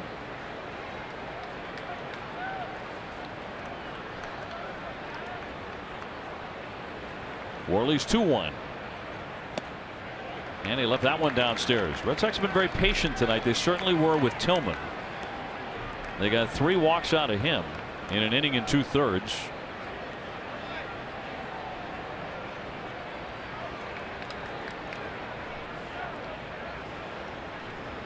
The burly right-hander with a 3-1. Tried to hold up, but he committed on that. A swing and a miss to make it 3-2. Don't miss WB Mason Extra Innings Live right after the game. TC, Tim Wakefield, Steve Lyons will break it all down. You'll hear from David Price and John Farrell. Whatever, whenever, wherever, who but WB Mason. 3-2. He does walk him and it skips to the backstop. So Pedroia on as he takes ball 4. Let's go down to Guerin. Well, there'll be a lot of empty seats this entire series, and Orioles manager Buck Showalter said, you know, we focus on what we can control, and that's going out there and trying to play good baseball. He said he's not necessarily surprised. He said people's time and money is being pulled in a lot of directions, and fans show their support in different ways, whether that's coming to the ballpark, listening on the radio, or watching on TV. He said they really appreciate their entire fan base, and, you know, they have the support, even though the seats aren't really very full. Guys. All right, Karen, thank you. Brock Holt has grounded out and singled. Adam Jones was talking about all the empty seats here. He said it's eerie. Yeah, I agree with Adam Jones on that. I think Buck was being politically correct in things that he was saying, but as a player. Runner goes, ground ball to second. Schoop thought about second base, has to go to first. The Red Sox had Dustin Pedroia in motion. He's safely to second. It looked like a hit and run play they had on that time. Pedroia very seldom does a straight out steal. The contact by Holt will keep the Red Sox out of the double play. There you see Pedroia taking off. He looks back. That tells you that the hit and run play was on, and Schoop had no play but to go to first base and get Holt. The Red Sox trying to recapture that lead very quickly here with now Pedroia in scoring position. Mookie Betts is single and a walk. He has scored a run. We're tied up 3-3 in the fourth inning. David Ortiz on deck. Back to the attendance issue. They had 18,000 here on Monday night. At that point, they were just a handful of games out of first place. That was the surprising thing to me. You know, I expected to come down here and see a, very close to full house just about every night. But I can understand after losing 3 in a row. But they were very much, it was obviously a big series for them. And I thought the crowds would be much bigger than what they've been. Players don't want to blast the people who do come and criticize them, and Jones was careful not to. In fact, he thanked them. But it is disappointing. Yeah, it's got to be. And he reeled off a bunch of reasons that he had been told as to why fans were staying away. One of them was school's back in session. But clearly they're a little bit saddened by it because they have been in the hunt, often leading the division all summer long, and now into fall, and going to come home and have such small crowds in huge games, relatively speaking. And that's going to be ball 4. Mookie on base for the 3rd time. In honor of Big Papi's final season, we look back to 2 nights ago. That's the flyout. He gave the fan a missed it by this much sign. Next at bat was the top of the 7th, and David did not miss it. That shot deep to center and gone. Gives it right back to the fan. Walking back to the dugout. New England Honda dealers would like to say thank you, Papi. We salute your passion, your spirit, your drive to be a champion. He bats here with runners at first and second and 1 away. So far they have given David almost nothing to swing at tonight. He's walked twice. Last time the bases loaded. Activity out in the bullpen too for the Orioles, just getting going right now, as Worley will have to deal with Ortiz. Tommy Hunter, the right-hander, loosening up. 1 man out, 2 on, and strike 1 on David. His next extra base hit will tie Lou Gehrig for 10th on the all-time list.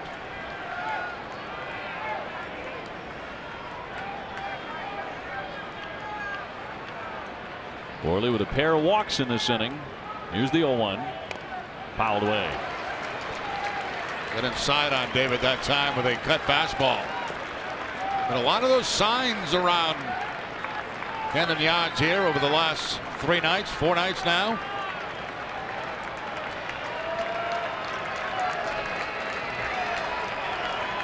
This will be his last game here unless the Red Sox meet the Orioles in the postseason. Big swing and a miss, and down he goes. He strikes out, and there are 2 gone. And got away with 1 there. That ball was supposed to be inside to Ortiz, and it leaked back over the middle of the plate.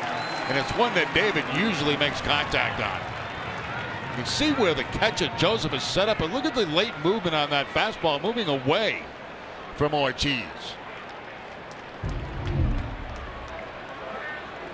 And Ramirez will try and salvage something in the inning. He has an RBI single, and he's popped up 1 for 2 tonight. A 3-3 tie in the 4th.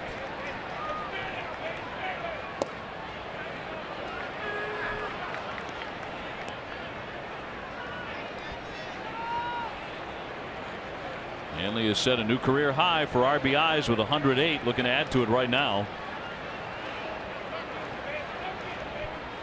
Facing Vance Worley, been a little wild in the inning. Slice foul to make it 1-1. That's another one Hanley like to have back. Another ball right down the heart of the plate. A little bit late on it. Again, they wanted to be outside. It stays middle. Hanley fouls it off. Cut fastball that time at 88 miles an hour.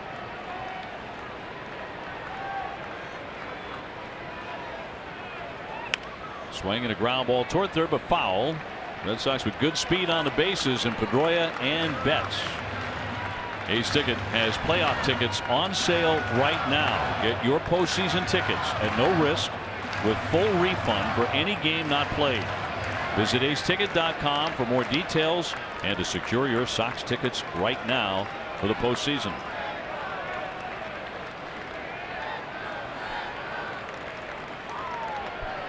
Shaw on deck, 2 down, 2 on, and a timeout.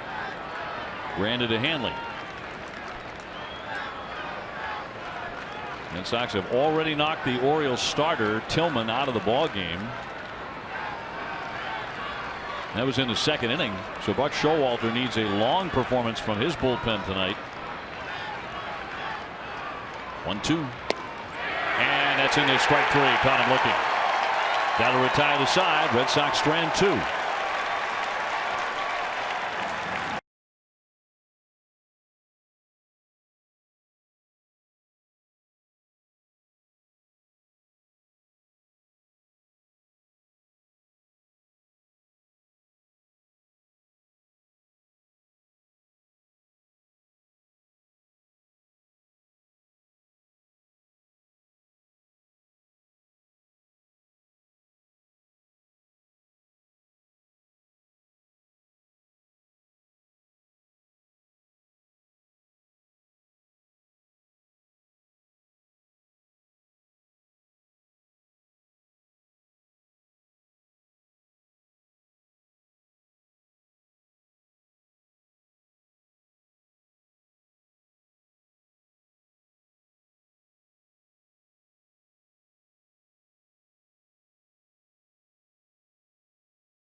In the 1986 Red Sox, game number 153, the Red Sox would beat Toronto 2-0. Bruce Hurst went all the way for a complete game shutout. We will not have that tonight as we go to the last half of the 4th inning. It's a tie game, 3-3 in Baltimore. Red Sox getting out of town late tonight, trying to do so with a 4-game sweep on the first stop and an 8-game winning streak. They're right now all locked up. And a chopper foul off the bat of J.J. Hardy, who's 1 for 1 with a single. Hardy was raised in Arizona and was in the stands behind home plate in 2001 when the Diamondbacks won the World Series on that Luis Gonzalez famous single in Game 7.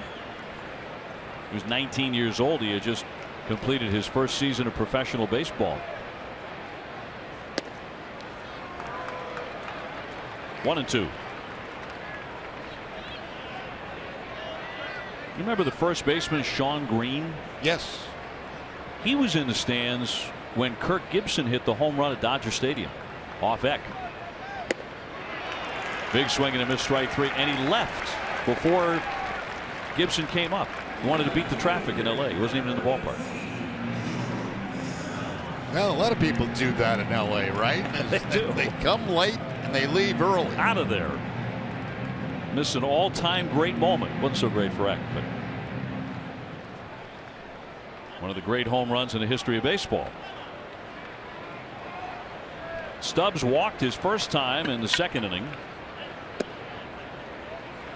Bit of an oddity tonight. Price only has 2 strikeouts. Now, he has not found his comfort zone in this game yet. Has not had a 1-2-3 inning yet. The 1-0 inside.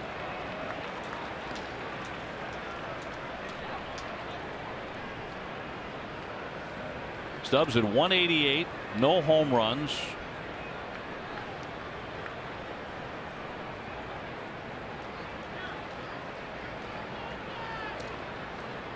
And the 2-0.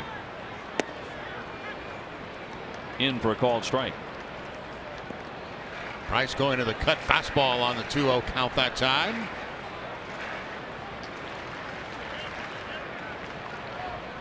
Red Sox pitching had been very, very tough against the Orioles coming into play tonight.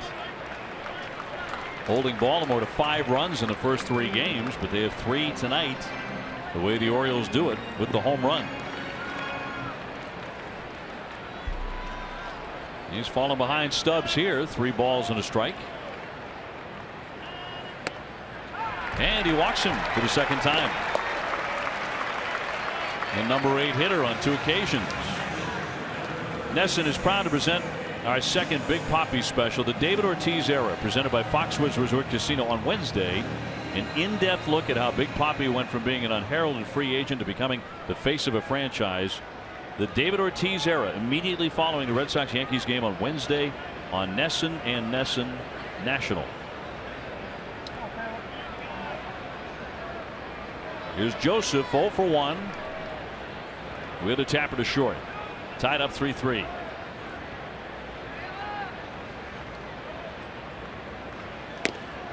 He takes ball 1. That's interesting. You watch a game like this and you just don't know what to expect when a game starts. You can predict as much as you want, but you had 2 guys going against each other tonight, Tillman and Price. We expected a low scoring game. Tillman's already out of the game. Price is struggling in this ball game.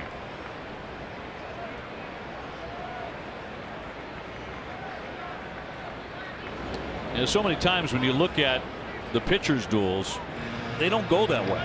No, baseball is so unpredictable. I mean, you can see a guy 1 week and see him, 6-7 days later, and he's a totally different guy. So, I mean, on paper, yes. But the actual game hasn't been the case.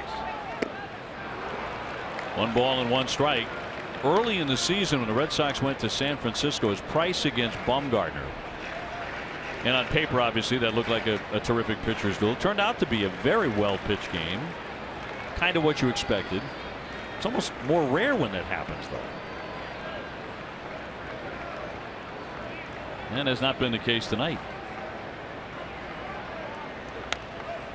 Fouled out of play, 1-2 on Caleb Joseph.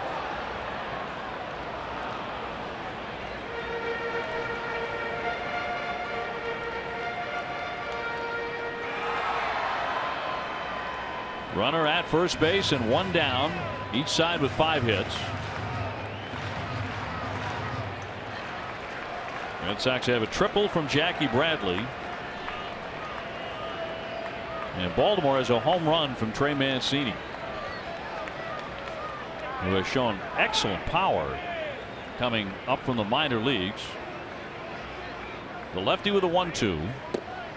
And that's going to be in there. He got him looking. He's going to argue a bit, because again, it may have been slightly off the corner, but Price got the call. Yeah, that's a call right there that Price is very happy to get. It's a cut fastball that's going to be away, and I think a little bit of a gift for Price, but he needs one of those right now. Get him going in the right direction. Lexus making a pledge to strikeout hunger for every strikeout by Red Sox pitcher this season. Lexus donates $50 to the Greater Boston Food Bank. I'd love another one of those right now with Adam Jones getting in. A pop up and a ground out. He's 0 for 2.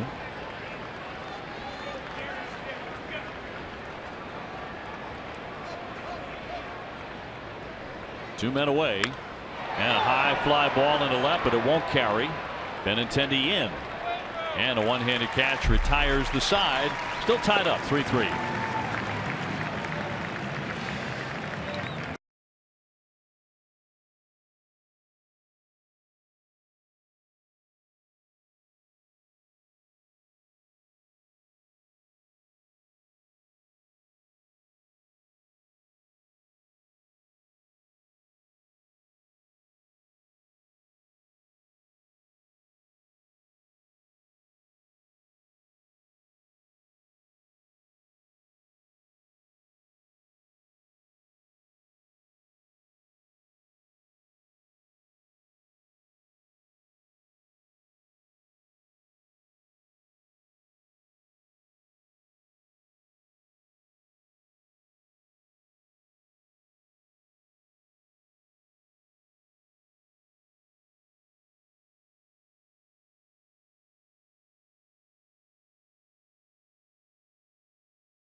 On to the 5th inning in a 3-3 tie.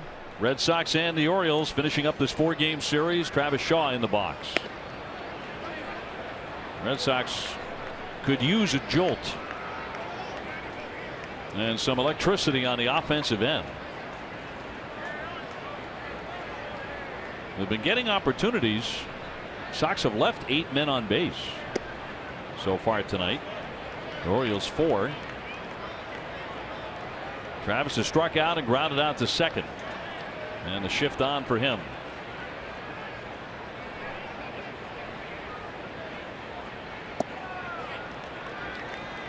You know, Worley, I should say, has done a pretty good job keeping this game in check for the Orioles and giving them a chance to come back and tie the ball game up.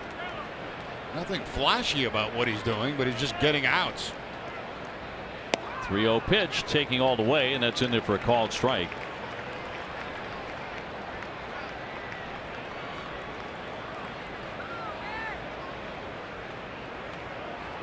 On deck, Jackie Bradley, then Sandy Leon on the 3-1. And that's across for a strike. Red Sox have accepted 6 walks tonight. But none of the men who took ball 4 has come around to score yet in this game. Here comes the 3-2. And there's another walk. This one beginning the 5th inning in a tie game.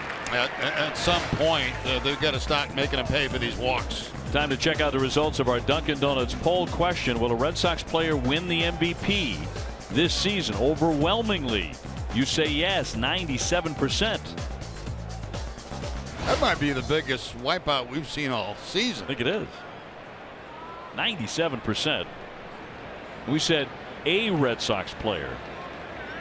Mookie Betts. We've been talking about David Ortiz with the September that Poppy is having as a potential MVP candidate as well. The year he's had, but really closing beautifully. Yeah, I would say 90% of those votes are going to Betts. Yeah. Hunter getting ready again. This is the second time he's been up in their bullpen. Across for a strike. And quickly 0-2 on Jackie, who has tripled and grounded back to the pitcher.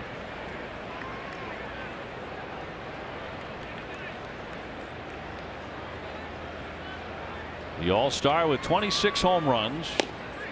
And that's going to be in there for strike 3. Caught him looking. You know, it's really strange. It's like the fastball from Worley is catching the Red Sox by surprise. We've seen it on a number of occasions. That's a good pitch. Jackie didn't like it. He thought it was inside, but that had plenty of the inside corner. Worley struck out both Ortiz and Ramirez back-to-back in the 4th inning with a couple of men on. 2 men that he had walked. Just walked Shaw and then struck out Jackie Bradley. Here's Sandy Leon. Sandy with an RBI single. He's also taken ball 4.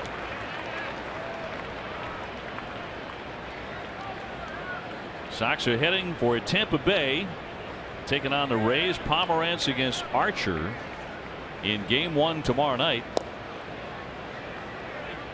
Chris Archer has lost 18 games. That's hard to believe with the stuff that he's got. Red Sox have had a fair amount of success against him. Yeah, he's 8-18, but an ERA just over 4. That sneaks in there for a called strike.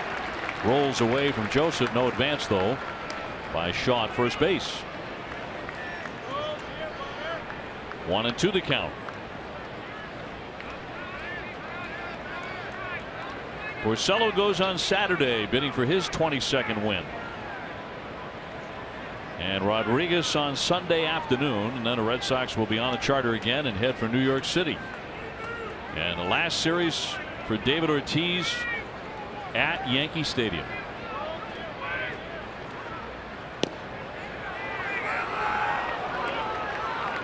Two balls, 2 strikes on Leon.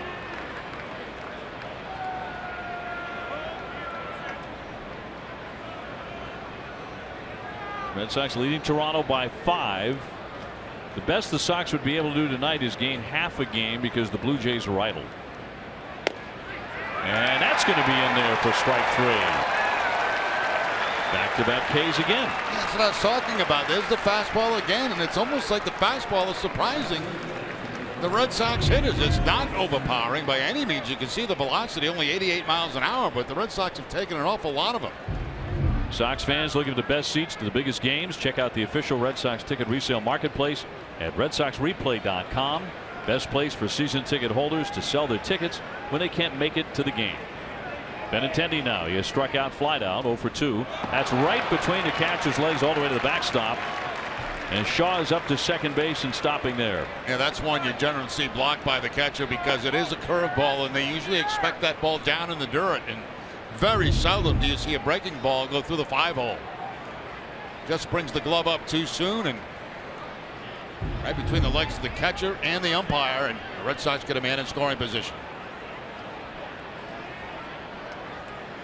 So Benintendi with a chance here with 2 down to put the Sox back in front. 2-0.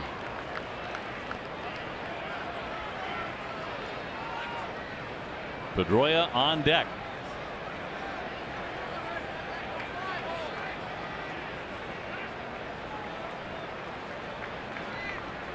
Here's the 2-0. He looks at a strike, back to his home run swing last night.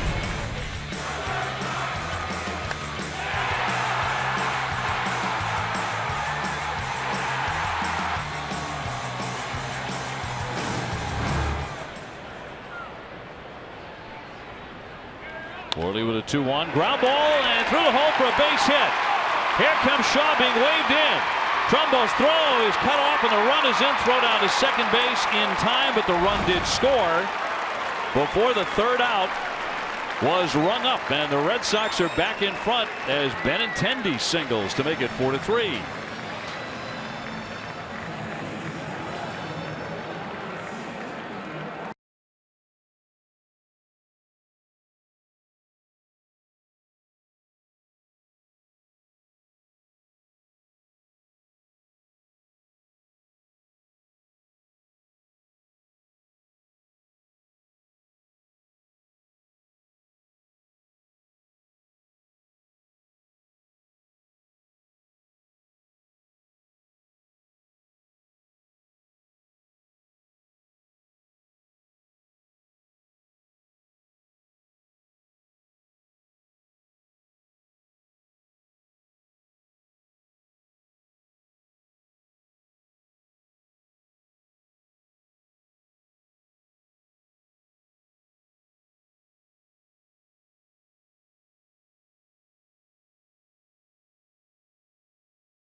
And Benintendi, you know, a big base hit for him, and it looks like a base running mistake, but it's not.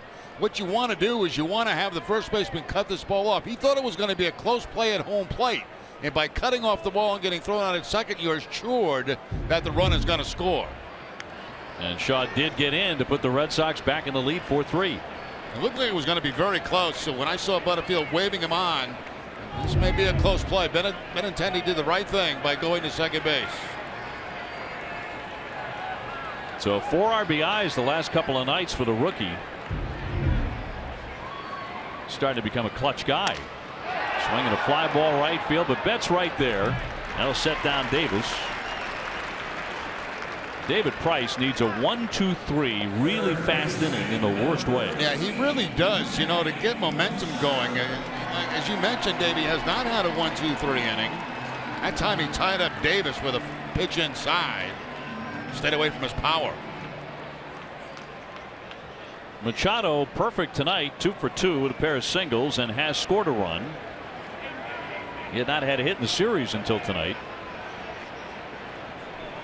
Trumbo on deck. Red Sox 4 and the Orioles 3 in the 5th. That's going to be strike one. Price trying to win for the 17th time, trying to go 17-8.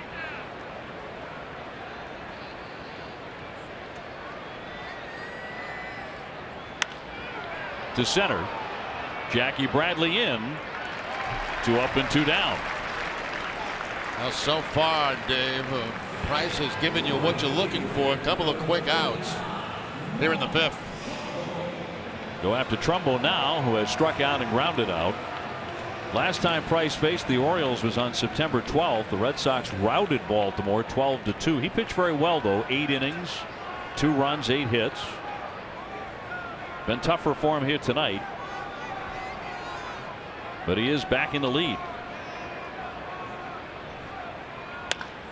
And a ground ball to left side. Holt digs it and gets it. They breeze through that inning. That's only 7 pitches to get those 3 outs.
The Massachusetts Highway Safety Division. Distracted driving and speeding are leading causes of crashes, especially in work zones.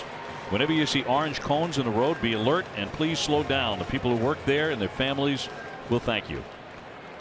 Jerry Remy, Dave O'Brien, Garen Austin back with you as Tommy Hunter is on the bump for the 6th inning, and the Red Sox have a 4-3 lead. By the way, we recounted, and Price didn't need 7 pitches to get 3 outs. He needed only 5. And breezed through the inning. Pedroia tonight has gone 0 for 2 with a walk. He'll be followed by Holt and then Betts. In there for a strike.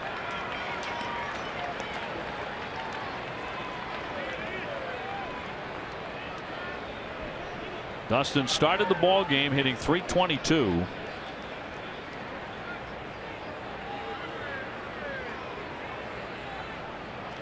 The 0-2 coming. He had a notion. He held off it. been so much talk about the great year that Mookie has had and the great year that David Ortiz has had. Kind of lost in it statistically is the success of Dustin Pedroia. He's on a pace for 203 hits. To the shortstop, Hardy with a big bounder and gets him. One man out.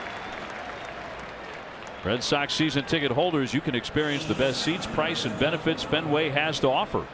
For information on becoming a season ticket holder, visit redsox.com/season tickets or call 877 Red Sox 9 today. One out. Brock Holt next. 1 for 3 tonight with a single. He's playing shortstop tonight. Xander Bogaerts will be back in there tomorrow in game 1 against Tampa Bay.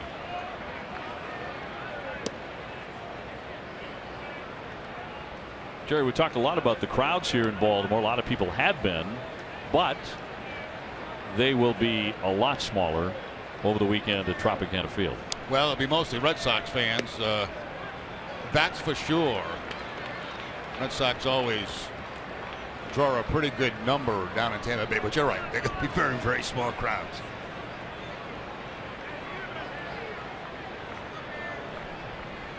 Yeah, Florida's such a big football state. 0-1 coming. Swatted at and missed by Brock Holt. College football in the NFL, full tilt. And playoff baseball right around the corner. Yeah, it's really a great time of year. A lot going on. Red Sox with a 5-game lead coming into play tonight. A dive and a miss by Schoop, and that'll be another base hit for Brock Holt to take the turn, but content with a single. His second tonight. Yeah, that's the nice thing about this run the Red Sox have had. You know, we talked about guys getting days off, and tonight Bogaerts off to start the ball game. Holt comes in. He's got 2 hits in the game. The dive right there by Jonathan Schoop, but he can't get to it and knock it down. So that brings Betts to the plate with 1 out. Red Sox delighted. Brock Holt is back, away for a couple of days because of a family matter. Brings up Mookie Betts now. Is not made an out tonight. A single and 2 walks for Mookie.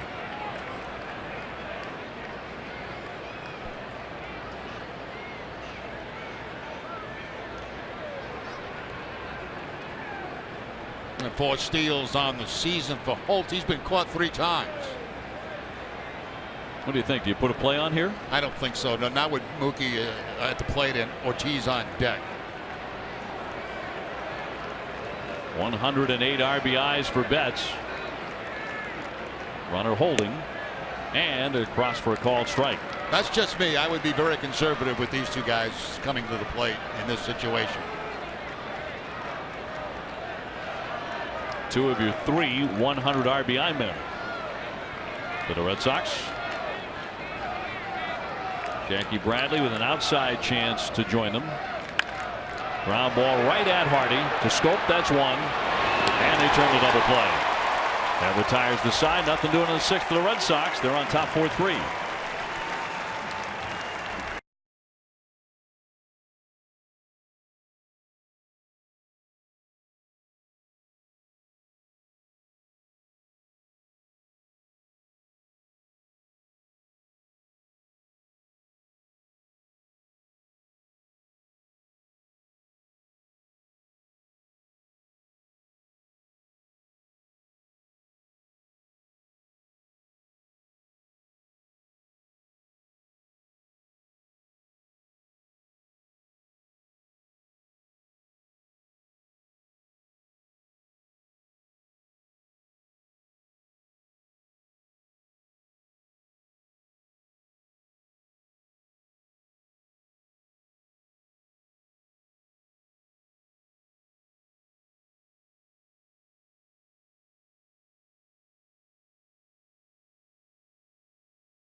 Loyalty program. It's how Dunkin' shows big time appreciation to loyal fans with great offers and perks.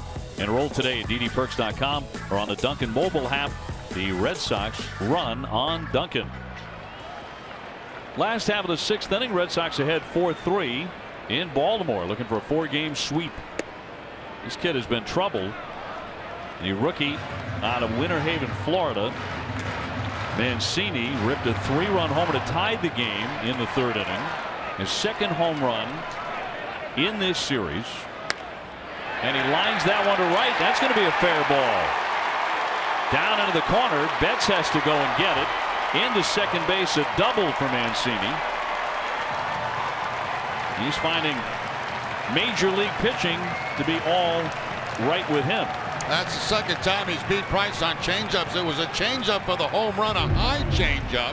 Here we see a changeup again. This time it's away, and he just goes with the pitch to the opposite field, down into that corner again for the leadoff double here in the 6th inning. I continue to be impressed with what I see from Mancini. 2 extra base hits tonight. Brings up Jonathan Schoop, who has flied out and grounded out 0 for 2. Makes him 4 for 19 against Price. But that's the tying run at second base with nobody out.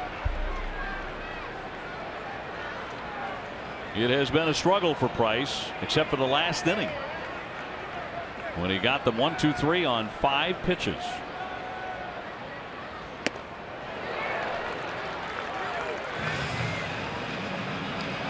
Change up that time, a 92-mile-an-hour fastball up and in on Schoop. That's Donnie Hart, the lefty. We've seen him a couple of times in the series. He's warming up again.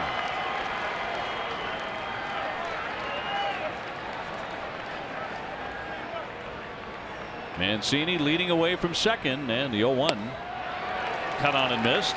Again 92 to make it 0-2.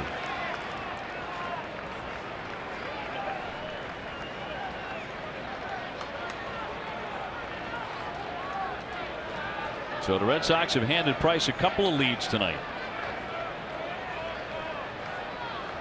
Remember, he's coming off a shaky effort against the Yankees. 6 innings, 5 runs, and a no decision. In the 3rd inning, a couple of singles and the 3-run homer got him.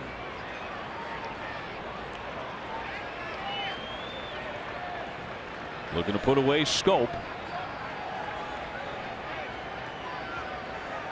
The 0-2. He got a piece of it. Staying with the fastball again. That's 3 straight fastballs now to Schoop. 2 of them up in the zone.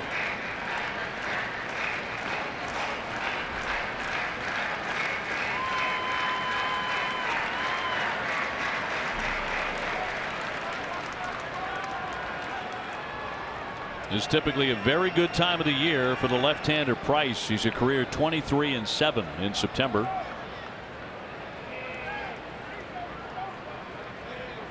He's in front 0-2 on Schoop with Mancini at second, and it's trickled foul backward.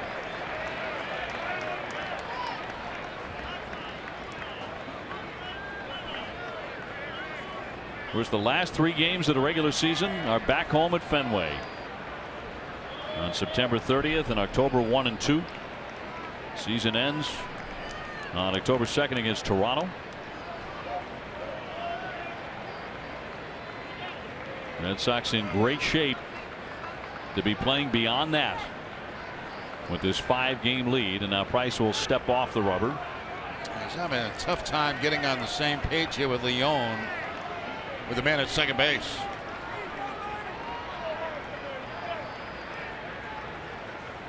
The 2-strike pitch again, and again he fouls it away.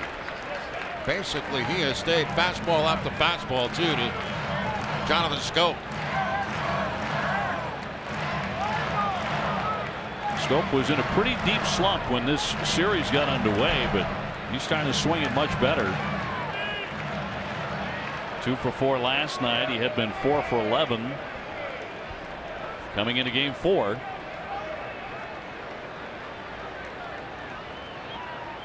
Once again, a very deliberate tempo by Price, really taking a long time.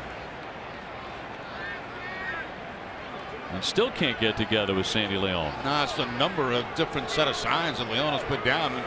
Again, a shake off by Price. Now Leon's going to find out what in the world do you want to throw. Crowd getting antsy here. They're not alone. Red Sox up 4-3 here in the last half of the 6th inning. And a tying run at second base with nobody out for the Orioles.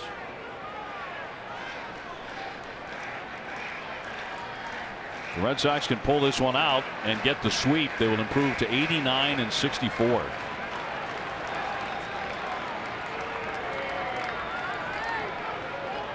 Hardy on deck. See if Price and Leon are together on this one. They are. The 0-2. A crack bat roller to third base. The runner will hold at second. Shaw throws to get him. And Mancini stays at second base. One man out. Time for a game break. Brought to you by Jordan's, the furniture store of the Boston Red Sox. Here's TC.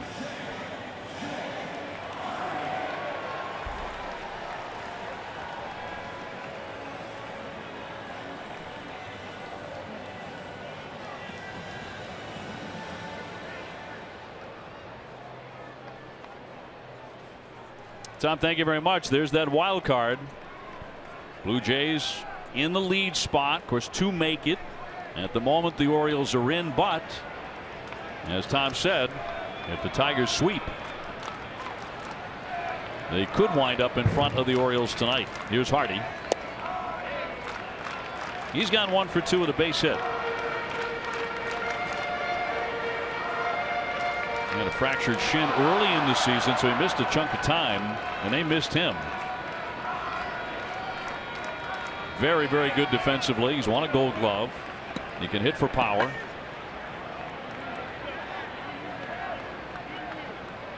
The 1-0. He lets it go, and it's through there for a strike. Yeah, back to more fastballs here for David Price in this inning. All fastballs to Schoop after the changeup was hit for a double by Mancini. Price has knocked off the Orioles twice this season. He's 2-1 against them, a 3.67 ERA for the year. 1-1 coming. Now he's in front on Hardy with Stubbs on deck. A cut fastball that time, down and in. Very difficult pitch to make contact on. See the ball late. The late cut on it, going down and in on Hardy, and missed it by quite a bit.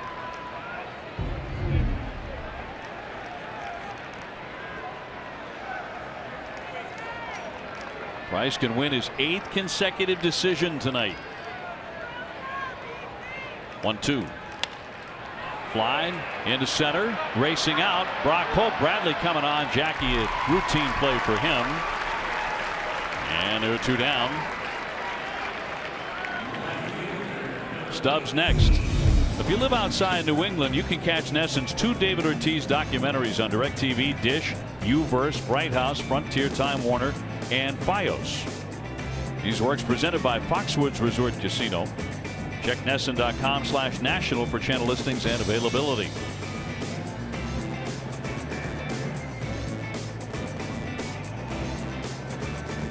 Looking forward to that second documentary about Big Papi.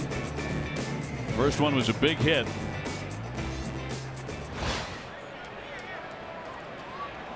Now Price has had trouble with this guy tonight.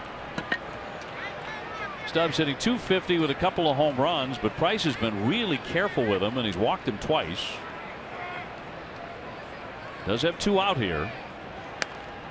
And fouled away off to the right. Yeah, it is interesting. He came in the game at .364, hit a career against David Price, and Price just walked him twice in this one. Now he gets him with a man in scoring position.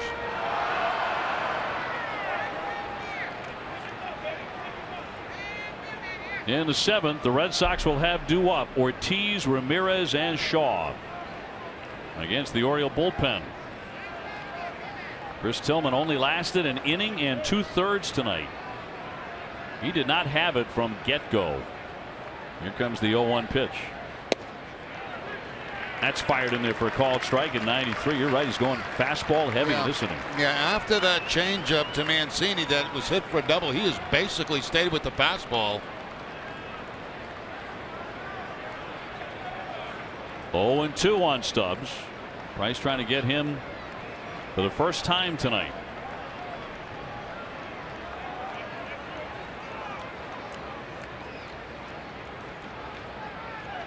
Oh-2 inside. Trying to get him to chase that cut fastball inside. It looks like it might be an inside corner pitch and then breaks in. But no bite that time from Stubbs.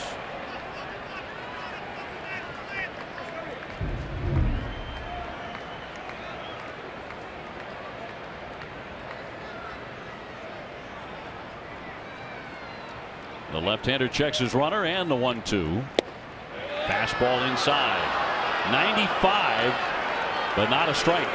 He was going for it right there. He wanted that fastball in. Inside corner. He got it inside at 95. Is velocity-wise the hardest pitch he's thrown tonight.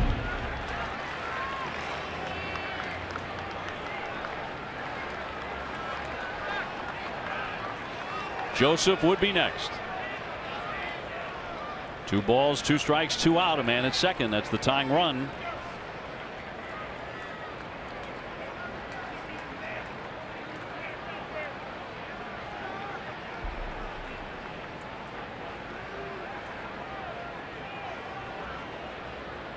And Price finally ready. He got him.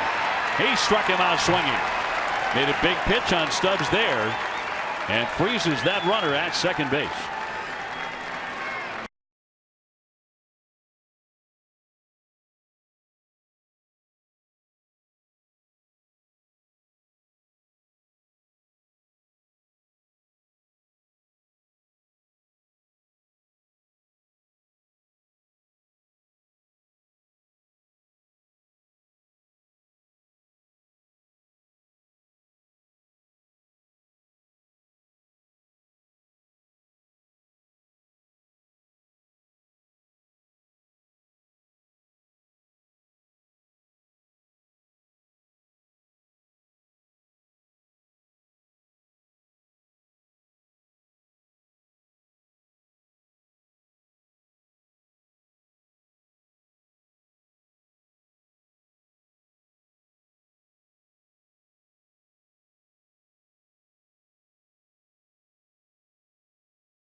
Presented by Foxwoods Resort Casino will premiere at the 2nd annual Globe Docs Film Festival. That's during Hup Week, Wednesday at 7 at Fenway. For tickets, go to globe.com/Ortiz. You can also catch the debut on NESN that same night after the Red Sox-Yankees game.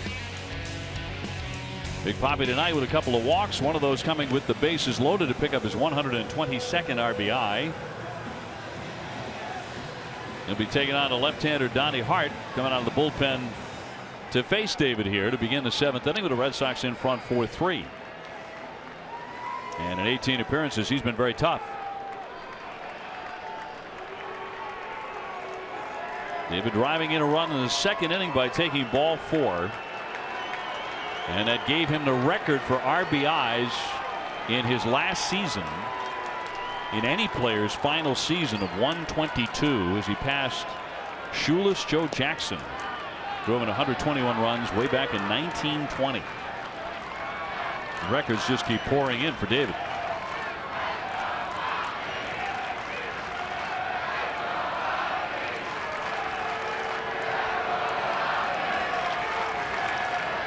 And Hart with a 1-0 to David.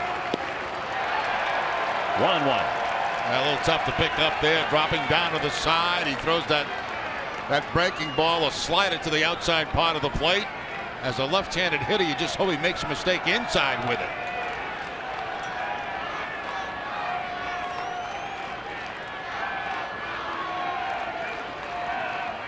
The 1-1 pitch. Big swing and a miss. A little bit like that, except that ball was down and out of the strike zone.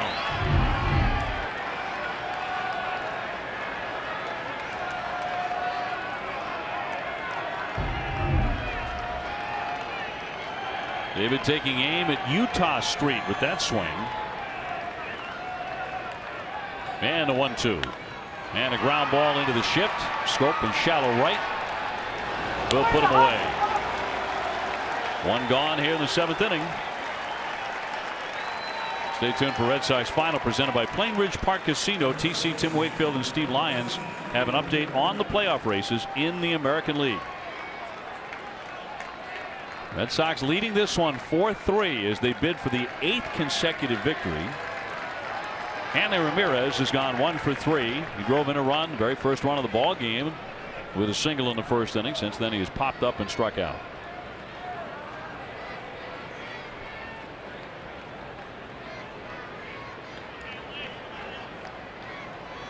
Shaw will follow him. He takes that one for ball 1. Hanley sitting out last night, bit of a sore shoulder. He's had some other aches and pains. Red Sox roll to a 5-1 victory nonetheless. And he's contributed tonight. That's a cross for strike.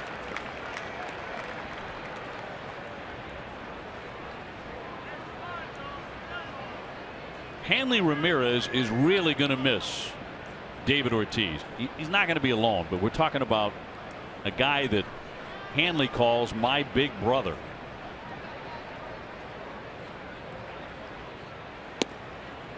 That one missing outside for a ball to make it 2-1. Yeah, they both at home at Fenway Park, locker next to each other. And it's always a familiar sight when you walk in the clubhouse. You stare down in that left-hand corner, and there's Ortiz and Ramirez.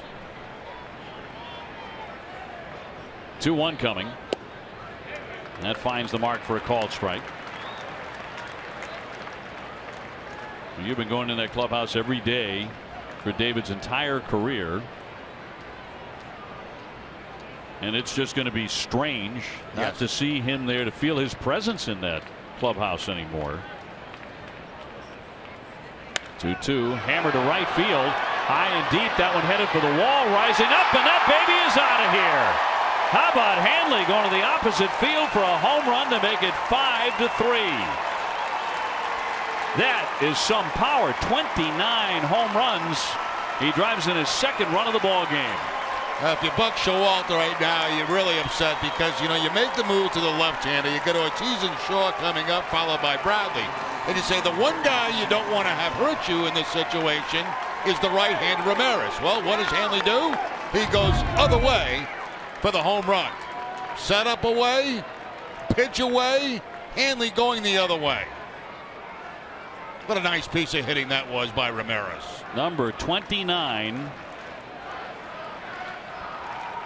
And the beat goes on for Hanley Ramirez. Sox with a 5-3 lead, and Shaw the batter. Speedway proud to be New England's first choice for value and convenience. For every Red Sox home run this season, Speedway donates to Boston Children's Hospital.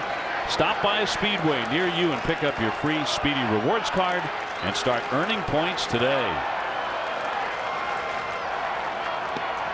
Breaking ball in there for a strike on Travis. You know, Dave, you were talking about it earlier in the ballgame about Ramirez and the fact that, you know, it hasn't been the type of year where he's going up and tried to hit home runs. You know, they were slow to come in the first half of the season, but you knew they were going to come, especially if he kept the same approach. He has kept the same approach, and the power's been added to his game. And the RBIs continue to climb and climb. 109 already, a new career high for Hanley. Spectacular second half. Helping out David Price. David over there to congratulate him. Here comes the 1-2. A wave and a miss, and Shaw is retired on strikes. He fans for the second time tonight. 2 gone. That's almost not fair right there. Lefty against lefty, and you throw a slider to the outside part of the plate like that. That is very difficult from his arm angle to make contact with. We're in the 7th. 5-3 Boston. Red Sox closing in on an 8th consecutive victory. Back-to-back 4-game sweeps. Still a lot of work to be done tonight, but would love to take that 8-game winning streak on to Tampa Bay and the weekend series against the Rays and gain more ground in the division. That's Michael Gibbons, the right-hander, starting to loosen.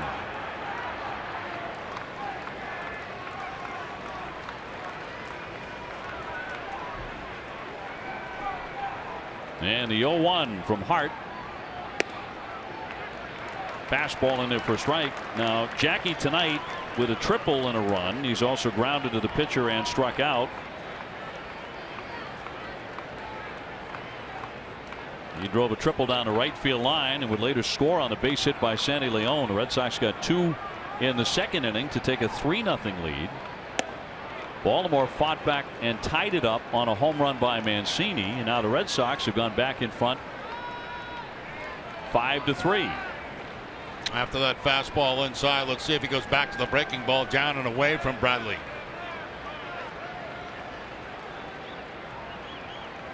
The 1-2 home. He got him. Out number 3, but Hanley strikes again to the opposite field to make it 5-3 Red Sox.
Is brought to you by Southwest Airlines. Yes to low fares with nothing to hide. That's transparency.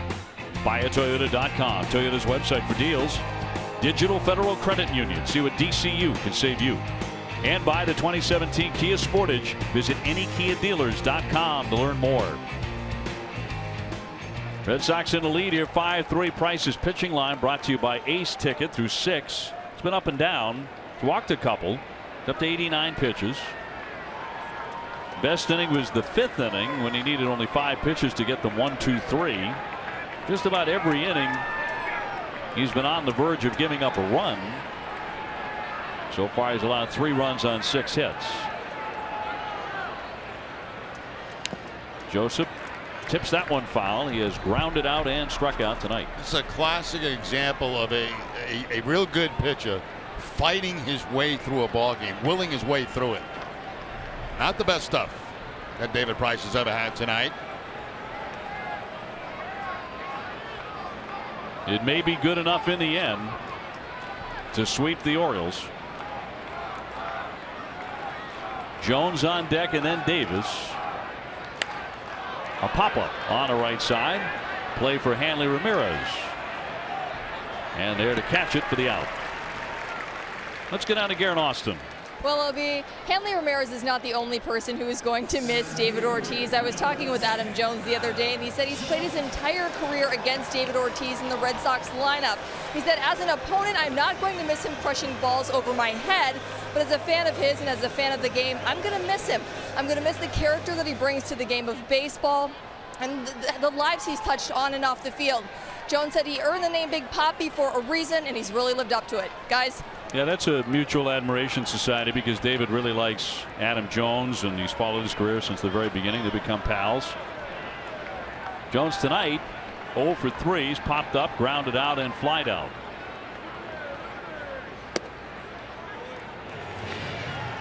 It just seems to me that Price has gone with more and more fastballs here through the last couple of innings.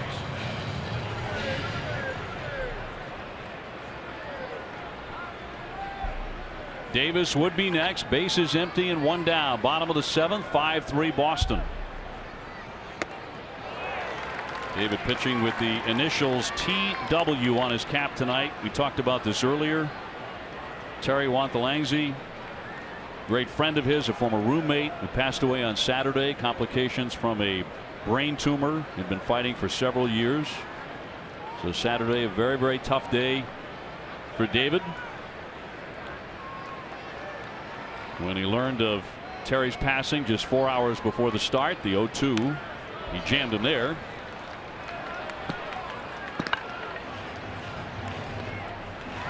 Trying to pick up his 17th win of the season here tonight. He can be 17-8 with the victory.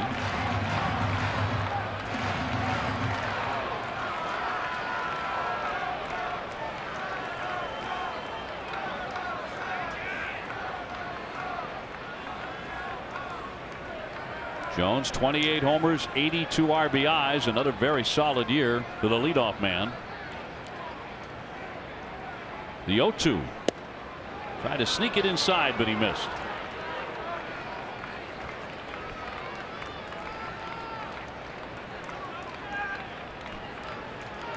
The Orioles beginning play tonight with a 1-game lead for that second wild card spot, but the Detroit Tigers, if they sweep the doubleheader against Minnesota, they're winning in game 2. They won game 1. They're going to jump past them if the Orioles fall to the Red Sox.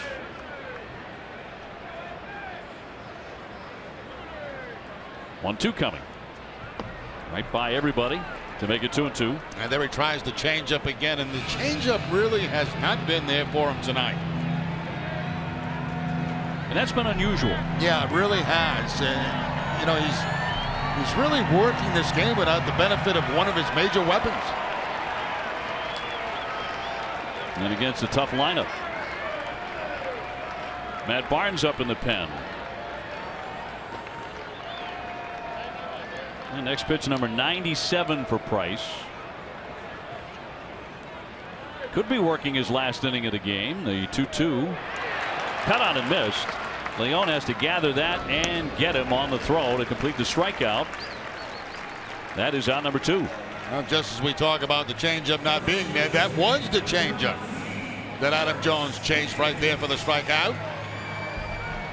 5 for Price. Tomorrow at 6, don't miss Red Sox first pitch, presented by Joseph Abboud, available at Men's Warehouse. TC, Dennis Eckersley, and Steve Lyons will have an update on the American League playoff races. It's one of the few changeups that he's been able to get down in the zone tonight. Actually down and out of the zone that time. Got the chase. Base is empty for Davis, who is 1 for 3 with a single. He scored a run in the 3rd inning. That's when they got all of their runs on the home run by Mancini.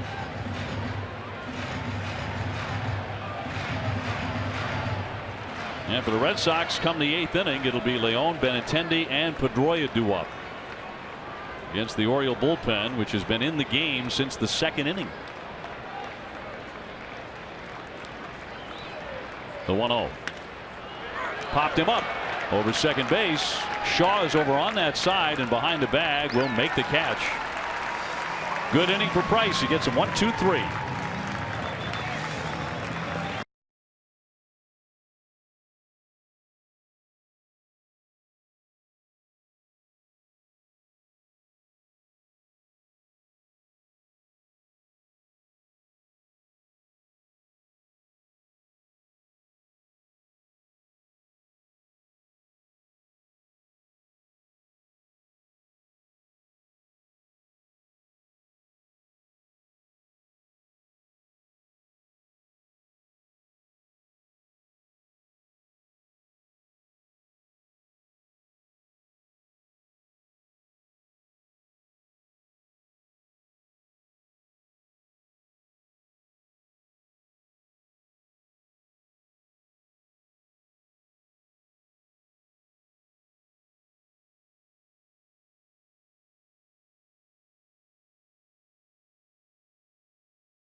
Xfinity, Price through 7, and he may be done. A gutsy performance because he certainly hasn't had his grade A stuff, but he's gotten through it. Hanley with another home run. And Tillman knocked out after an inning and 2/3. He just did not have much of anything tonight. Red Sox took advantage early on, so we go to the 8th inning. Sox ahead 5-3. Leon, Benintendi, and Pedroia facing the left-hander. Sandy with an RBI hit back in the 2nd inning, a single. And snapped it 0 for 17.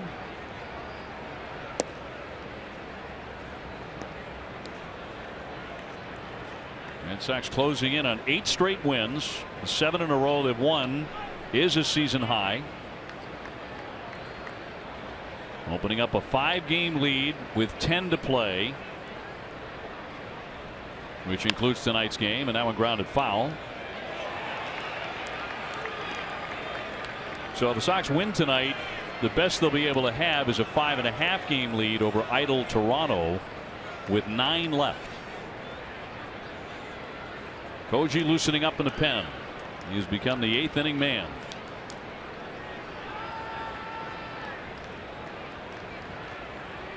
And a 2-1 to Sandy. Popped up back toward the netting, but that's going to go over the screen.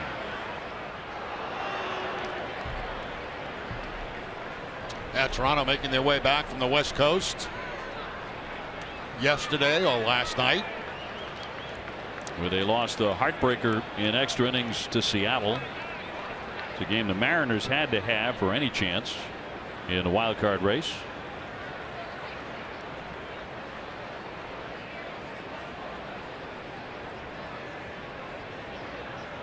Hard with a 2-2.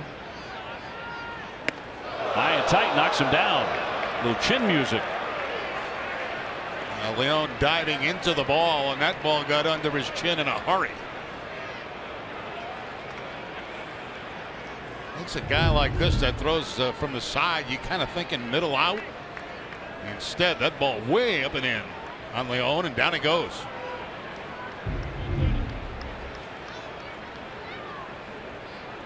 A full count on Leon.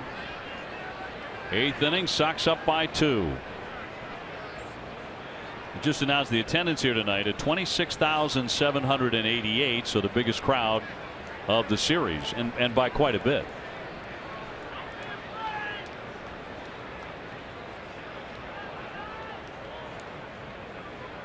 Three-two coming to the shortstop, and Hardy, little off target and safe.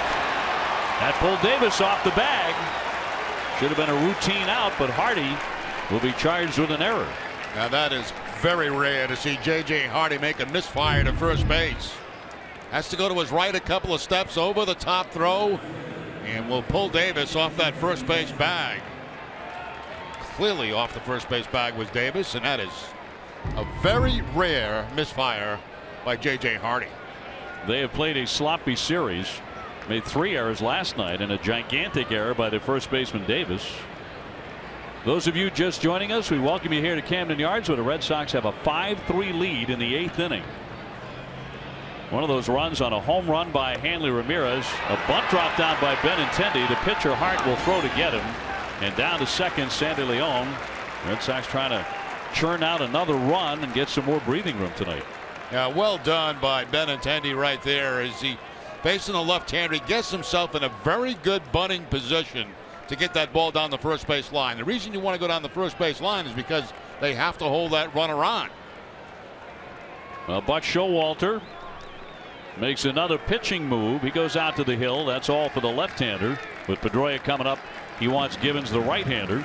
We'll take the break as well. With 1 down in the top of the 8th and a man in scoring position, Red Sox ahead 5-3 in Baltimore. And we'll have more in a moment.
Red Sox ahead 5-3 here in the 8th inning and threatening to get another run. Pedroia the batter to take on Michael Givens.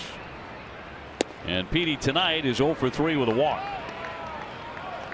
Givens, the right-hander, leading the Oriole relief staff with 89 strikeouts. He's also tied for 3rd in the majors among relief pitchers with 8 victories at 8-2. Brock Holt on deck. Leon at second.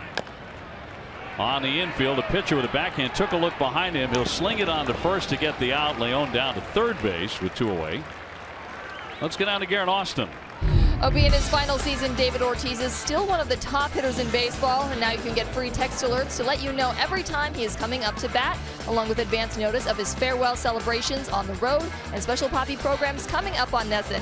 Just text Poppy to 536-536. All this made possible by buyatoyota.com, Toyota's website for deals. Message and data rates may apply. Opie, back to you. Okay, Garen, here's Brock Holt with a man at third base, 2 down. Brock returning to the lineup tonight. And he's produced a couple of hits. Looking for an RBI right here. He's singled in the second, singled again in the sixth.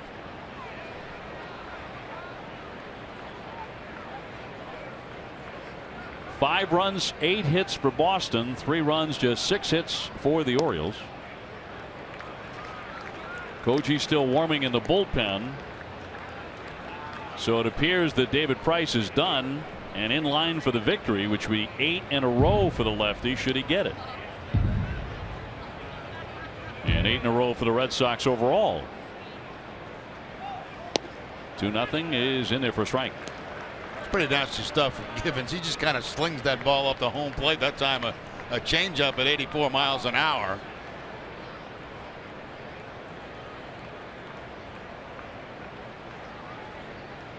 Mookie Betts on deck. And the 2-1 is downstairs. One thing the Red Sox have really done an exceptional job of tonight is working both the starter and the relievers for the Orioles. A lot of deep counts. Sox have taken a lot of walks as well. Here's the 3-1. That's pounded in there at 96.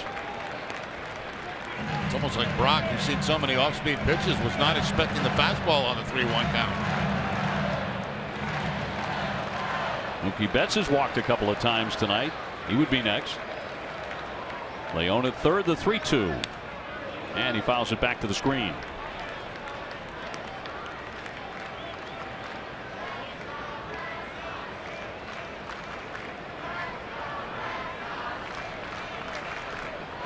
Baltimore with a hard throwing bullpen.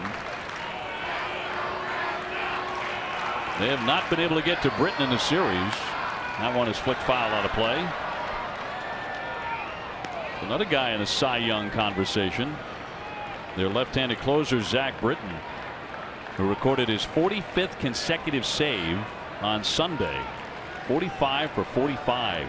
Well, you know things are going good when you have not seen Zach Britton in the series. Darn right. Red Sox going for 4 straight here. 3-2 again, fouled away.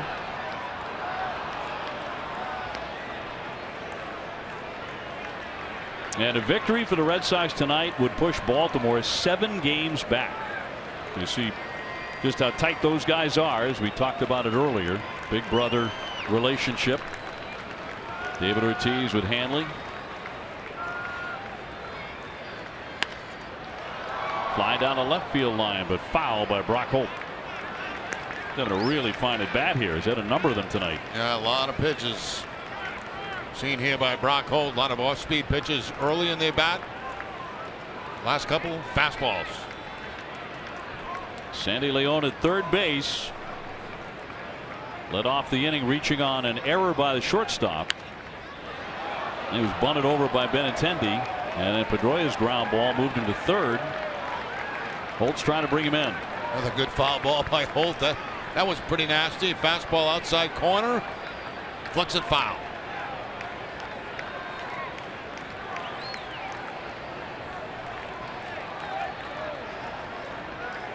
Long look in, now the 3-2 from the righty. Spoiled another one. That one 95. 11 pitch at bat.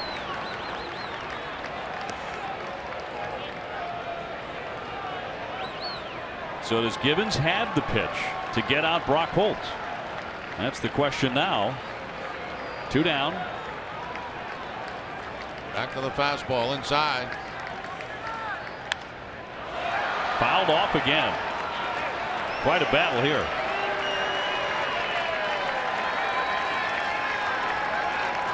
And Joseph out for conversation. Time to keep it moving moment brought to you by Old Dominion. Well, Benintendi with a base hit, and he'll get caught in a rundown to make sure that run scores. That was earlier in the ball game, obviously. Hanley going to the opposite field for the home run. His 29th of the season. And then David Price, who really had to work hard in this game, picks up a couple of strikeouts. Another one fouled away. Old Dominion helping the world keep promises. This is like taking foul ball practice for Brock Holt. Let's see how many foul balls I can hit in a row. The next pitch will be the 14th pitch of this at bat.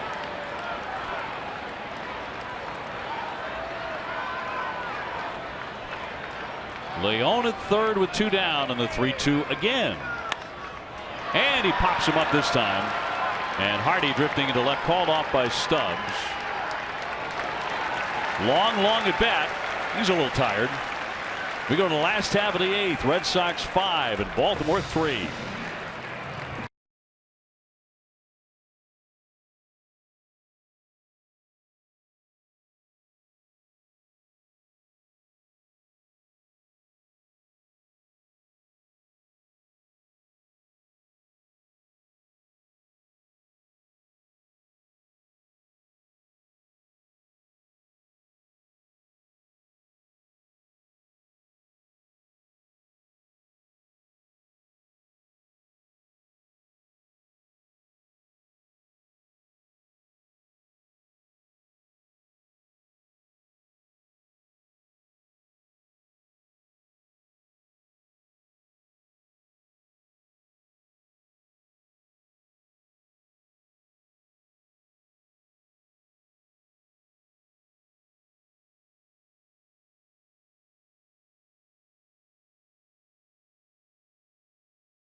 Is brought to you by Southwest Airlines. Yes to low fares with nothing to hide. That's transparency. In Baltimore, bottom of the 8th coming your way. Red Sox ahead 5-3. And it's Koji time. Koji Uehara will take over for David Price, who went the first 7. He can win it. Price can be 17-8. He scattered 6 hits, struck out 5. As Jerry said, he didn't have necessarily his best stuff tonight, but it was a gutsy effort. It certainly was. Interesting outing for David Price. You know, it looked like, for the most part tonight, didn't have a good changeup. It was a changeup that was hit for a home run. It looked like he decided to go with mostly fastballs over the last couple of innings, which were very effective for him, but he had to work really hard in this game. It'll be Machado, Trumbo, and Mancini, so a very tough part of the order here against Koji. Machado to begin the bottom of the 8th, and he'll take ball 1 tonight. A pair of singles. He's also flied out to center.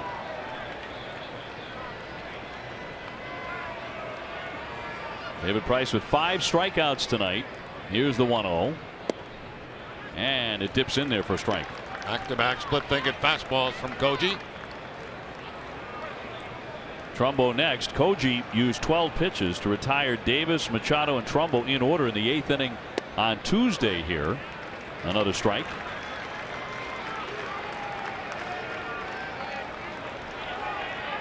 And since coming back off the DL, he has been superb.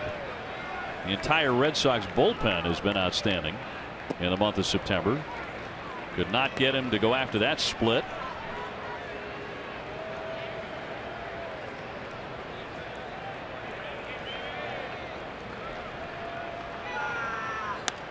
Two, bloop foul out of play. Tomorrow at 6:30, don't miss Red Sox Game Day Live presented by DCU. TC, Dennis Eckersley, Steve Lyons will preview the Red Sox next series against the Rays. DCU, Digital Federal Credit Union. What can DCU save you? Koji thinking strikeout. And a ground ball instead. Nice play by Shaw behind the bag. Long throw. Got it. Very smooth by Travis Shaw. Really, really nice. That ball was hit hard, and Shaw with quick reactions down at third base saves a double.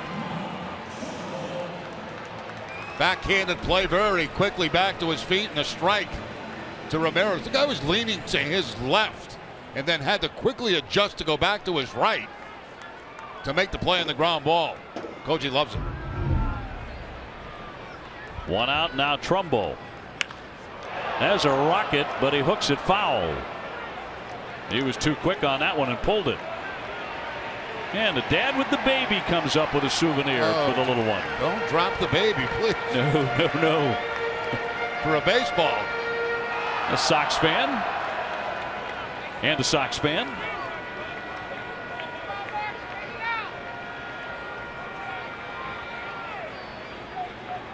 Will some extra carry home. And that's going to be a strike over the inside corner, and quickly 0-2 on Trumbo. Red Sox will meet the Rays 3 times over the weekend, including Rick Porcello pitching on Saturday. Going for win number 22. Then it'll be off to New York for the last time. Fouled back by Trumbo.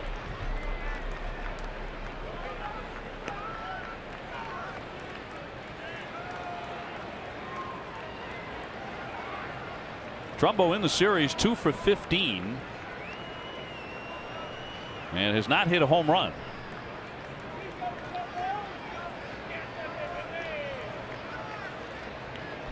One out. Here comes the 0-2 pitch. Down he goes on an 85-mile-an-hour fastball elevated.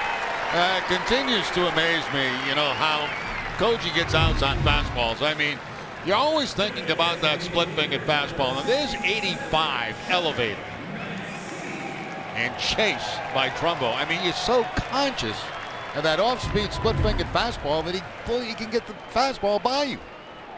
Don't miss Dining Playbook every Saturday morning at 9 on Nelson. Billy and Jenny take you on a journey at the intersection of where sports and dining meet. Brought to you by your New England Chevy dealers. Sorry to hold you up on that big promo there. I'm glad you were able to get that in. I didn't really have that much to say. I was just kind of saying some stuff. The 0-1 pitch. Swing and a miss by Mancini. I like your stuff. Good stuff tonight. Yeah. Mancini's had a big night with a 3-run homer and a double. He's gone 2 for 3. But quickly in the hole, and Koji trying to finish him off, and that's up and in and got him. He got hit by the pitch. Tried to check his swing and he gets hit. So he's aboard for the 3rd time. Koji trying to do the same thing here, go upstairs with the fastball. Instead, it's right on the wrist. And that is the last thing Louis Hara wanted to do in that situation, bring the potential tying run to the plate. Yeah, now it's Jonathan Schoop, who has belted 24 homers. He's 0 for 3 tonight. Just a 2-run lead for the Red Sox here in the 8th.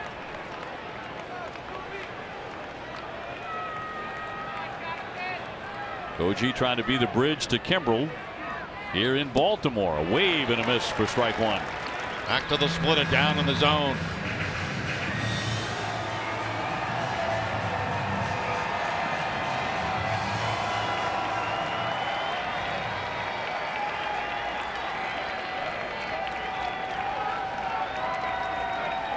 And another one.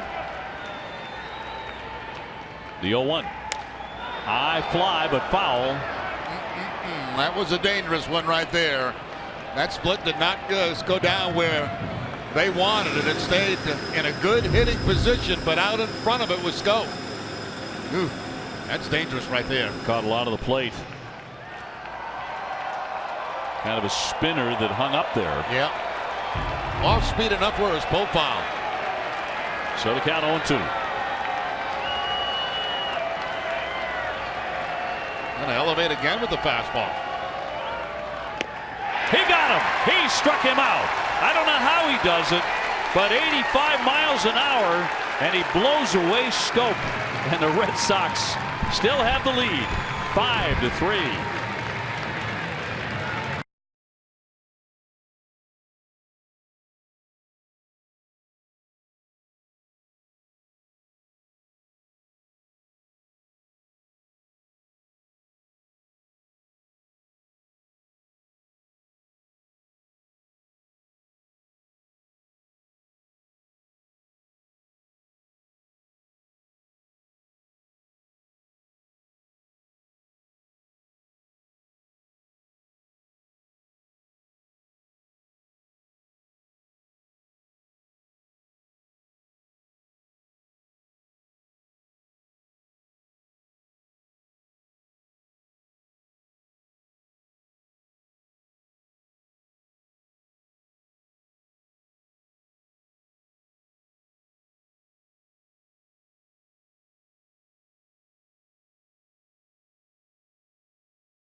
Is brought to you by Southwest Airlines. Yes to low fares with nothing to hide. That's transparency.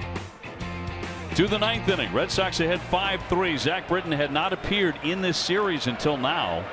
Their closer, the All-Star, who's been magnificent this year, 45 for 45, a minuscule ERA of 0.59. They need to get him some work, even though they're losing at the moment.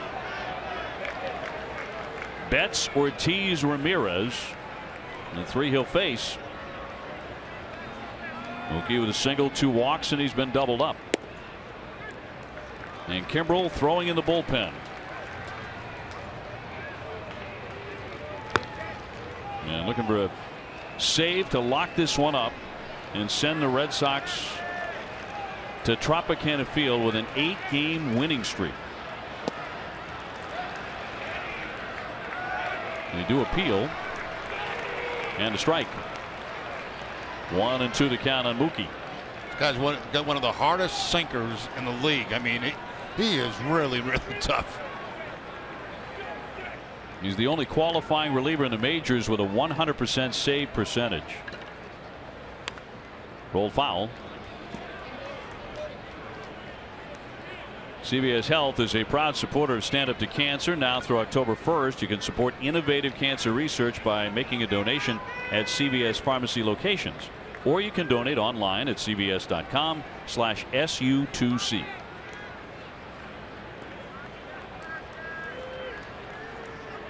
One-two to Mookie. Downstairs at 95. As you mentioned, well rested, has not worked in this series. Plus, Showalter wants to keep this a 2-run ball game and at least give his team a chance in the bottom of the ninth.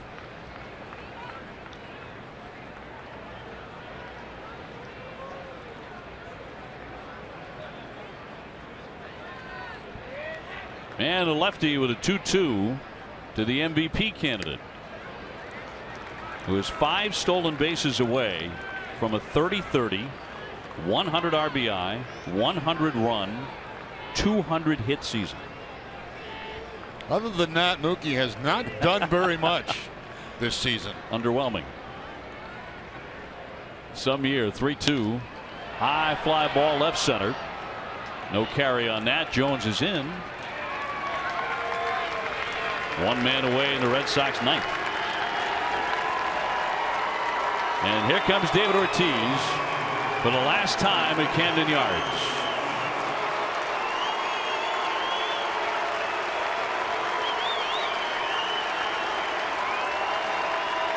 Red Sox fans and Oriole fans standing around the ballpark.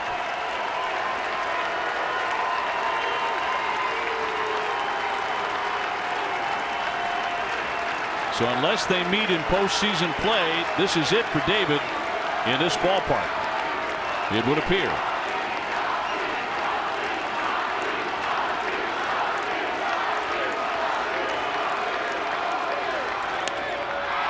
Liner into left field sinking, and that'll drop down for a base hit.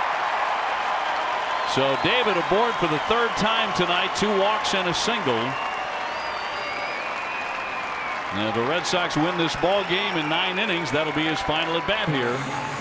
There's no reason to wait around either if you're a lefty facing Britton. I mean, first strike you see, you might as well take a swing at it because they just get nastier after that. That ball away, and Ortiz takes it to the opposite field for the line drive base hit.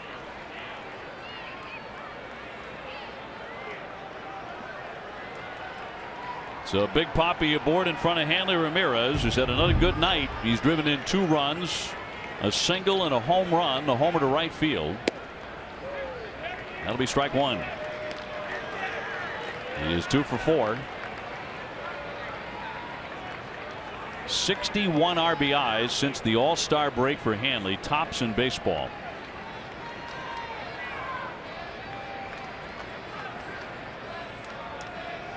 The 0-1. Back to his home run cut back in the 7th inning. Well, Hanley going to the opposite field against the left-hander. And up over the scoreboard for the home run, number 29 on the season for Ramirez. 1-1 ground ball to third, and Machado fires into second for 1 on to first, and not in time. So Hanley becomes the runner at first base as Ortiz is erased in the middle. And Chris Young will be called on to pinch hit for Travis Shaw as David gets another big hand.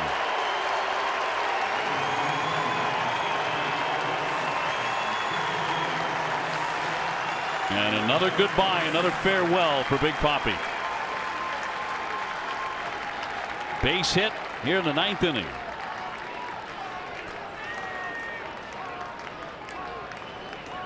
David receiving another $10,000 foundation check in the pregame ceremony.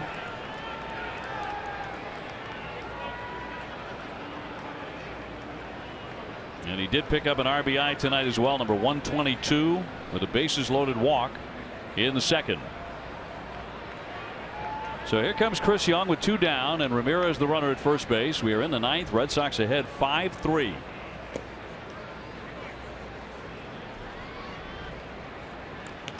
Get expert emergency care without leaving the ballpark at Fenway at the Beth Israel Deaconess Medical Center, the first aid station that's behind section 12 on the lower concourse. Visit bidmc.org.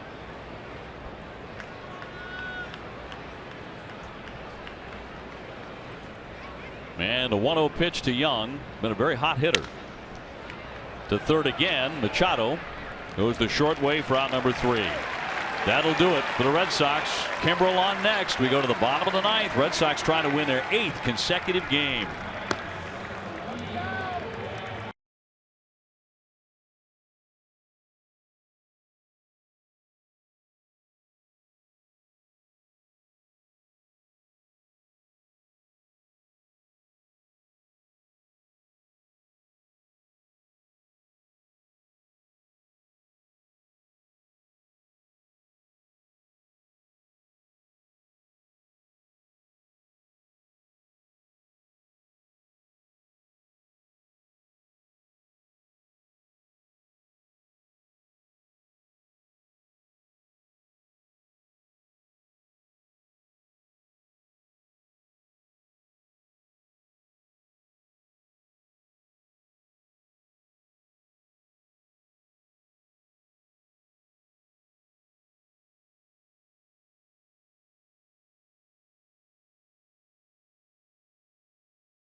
Red Sox. Hill taking over at third base, and Kimbrel is on to do the pitching and close this one out.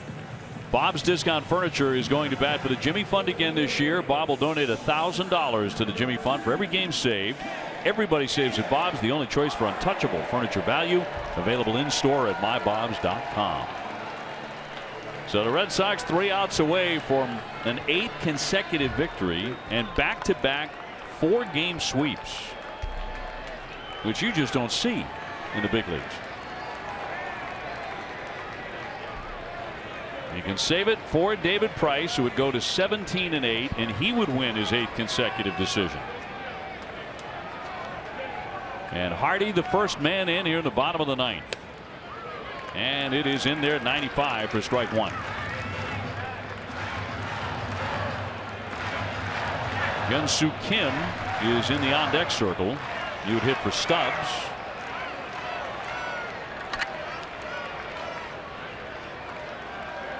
And Kimbrel with the 0-1. Got a piece of it. Quickly 0-2.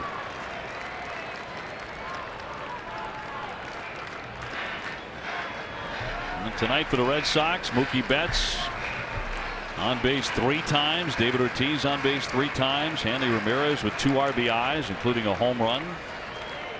Jackie Bradley had a key triple. Andrew Benintendi with another RBI hit tonight. Red Sox getting contributions everywhere. The 0-2. Wow. Oh, my goodness. How is that not a strike? Woo. Oh. Goodness. Mark Wegner said no. This had a lot of the plate.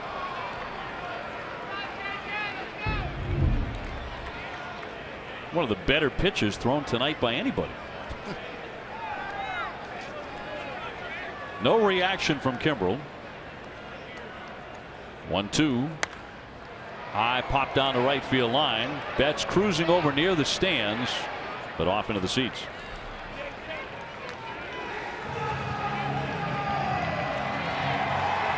Red Sox in the lead here in the last half of the 9th inning, 5-3.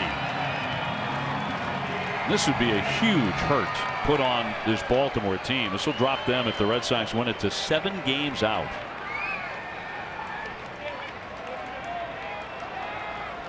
And all their attention is probably already turned to the wild card race, given what the Red Sox have done against them in this series. Down he goes. A hack and a miss on a 95-mile-an-hour Swiftie for out number 1. Now, you know, Jackie Bradley was in center field trying to call timeout. There was a ball loose on the field. Instead, the timeout is ignored, and Kimbrel picks up the strikeout on the high fastball.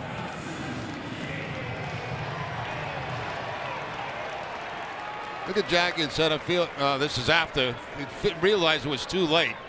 But he was crossing his arms out there because there was a ball loose on the field. He was trying to stop play. Here's Hyun-Soo Kim hitting .304 with 4 home runs. And he slices that foul for strike 1. Kimbrel looking to pick up his 29th save.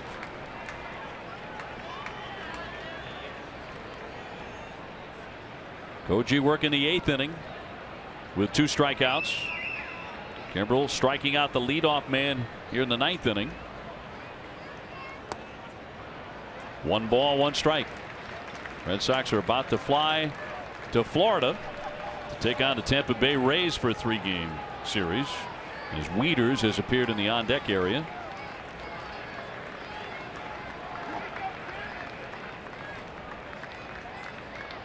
The 1-1. Tried to hold up. He did not. A swing and a miss. 1-2. You get a lot of that against Kimbrel because he throws so hard. You got to be geared up for that fastball. Then he throws the breaking ball, and it's hard to control the barrel of the bat.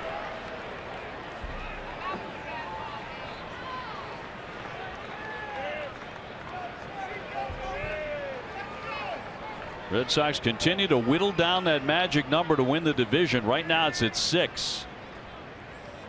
1-2. Oh, that one ate him alive. Down he goes. Yeah, no chance. No chance. Back-to-back strikeouts by Kimbrel, and they're 2 away. back to the breaking ball again, and you know you got the fastball in the back of your mind, and what a silly looking swing that was by Kim. And I'm not saying that to be fresh, it's just that Kimball can make you look silly.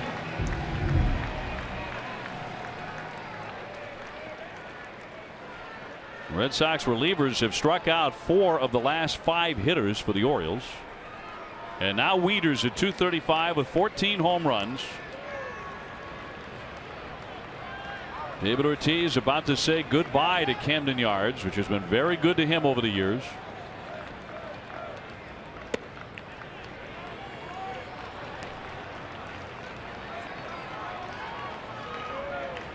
However, the saddest guy to leave when he gets on the bus in the Red Sox party is going to be one Mookie Betts, because he can't hit anymore at Camden Yards this year unless they meet in postseason play. High fly into center, that should do it. Jackie Bradley underneath it, and the Red Sox have won 8 consecutive games. They are absolutely rolling, and now have a 5.5 game lead over idle Toronto with 9 games left to play. And it is on to Tampa Bay. The Red Sox winners tonight, TC. 5-3 the final.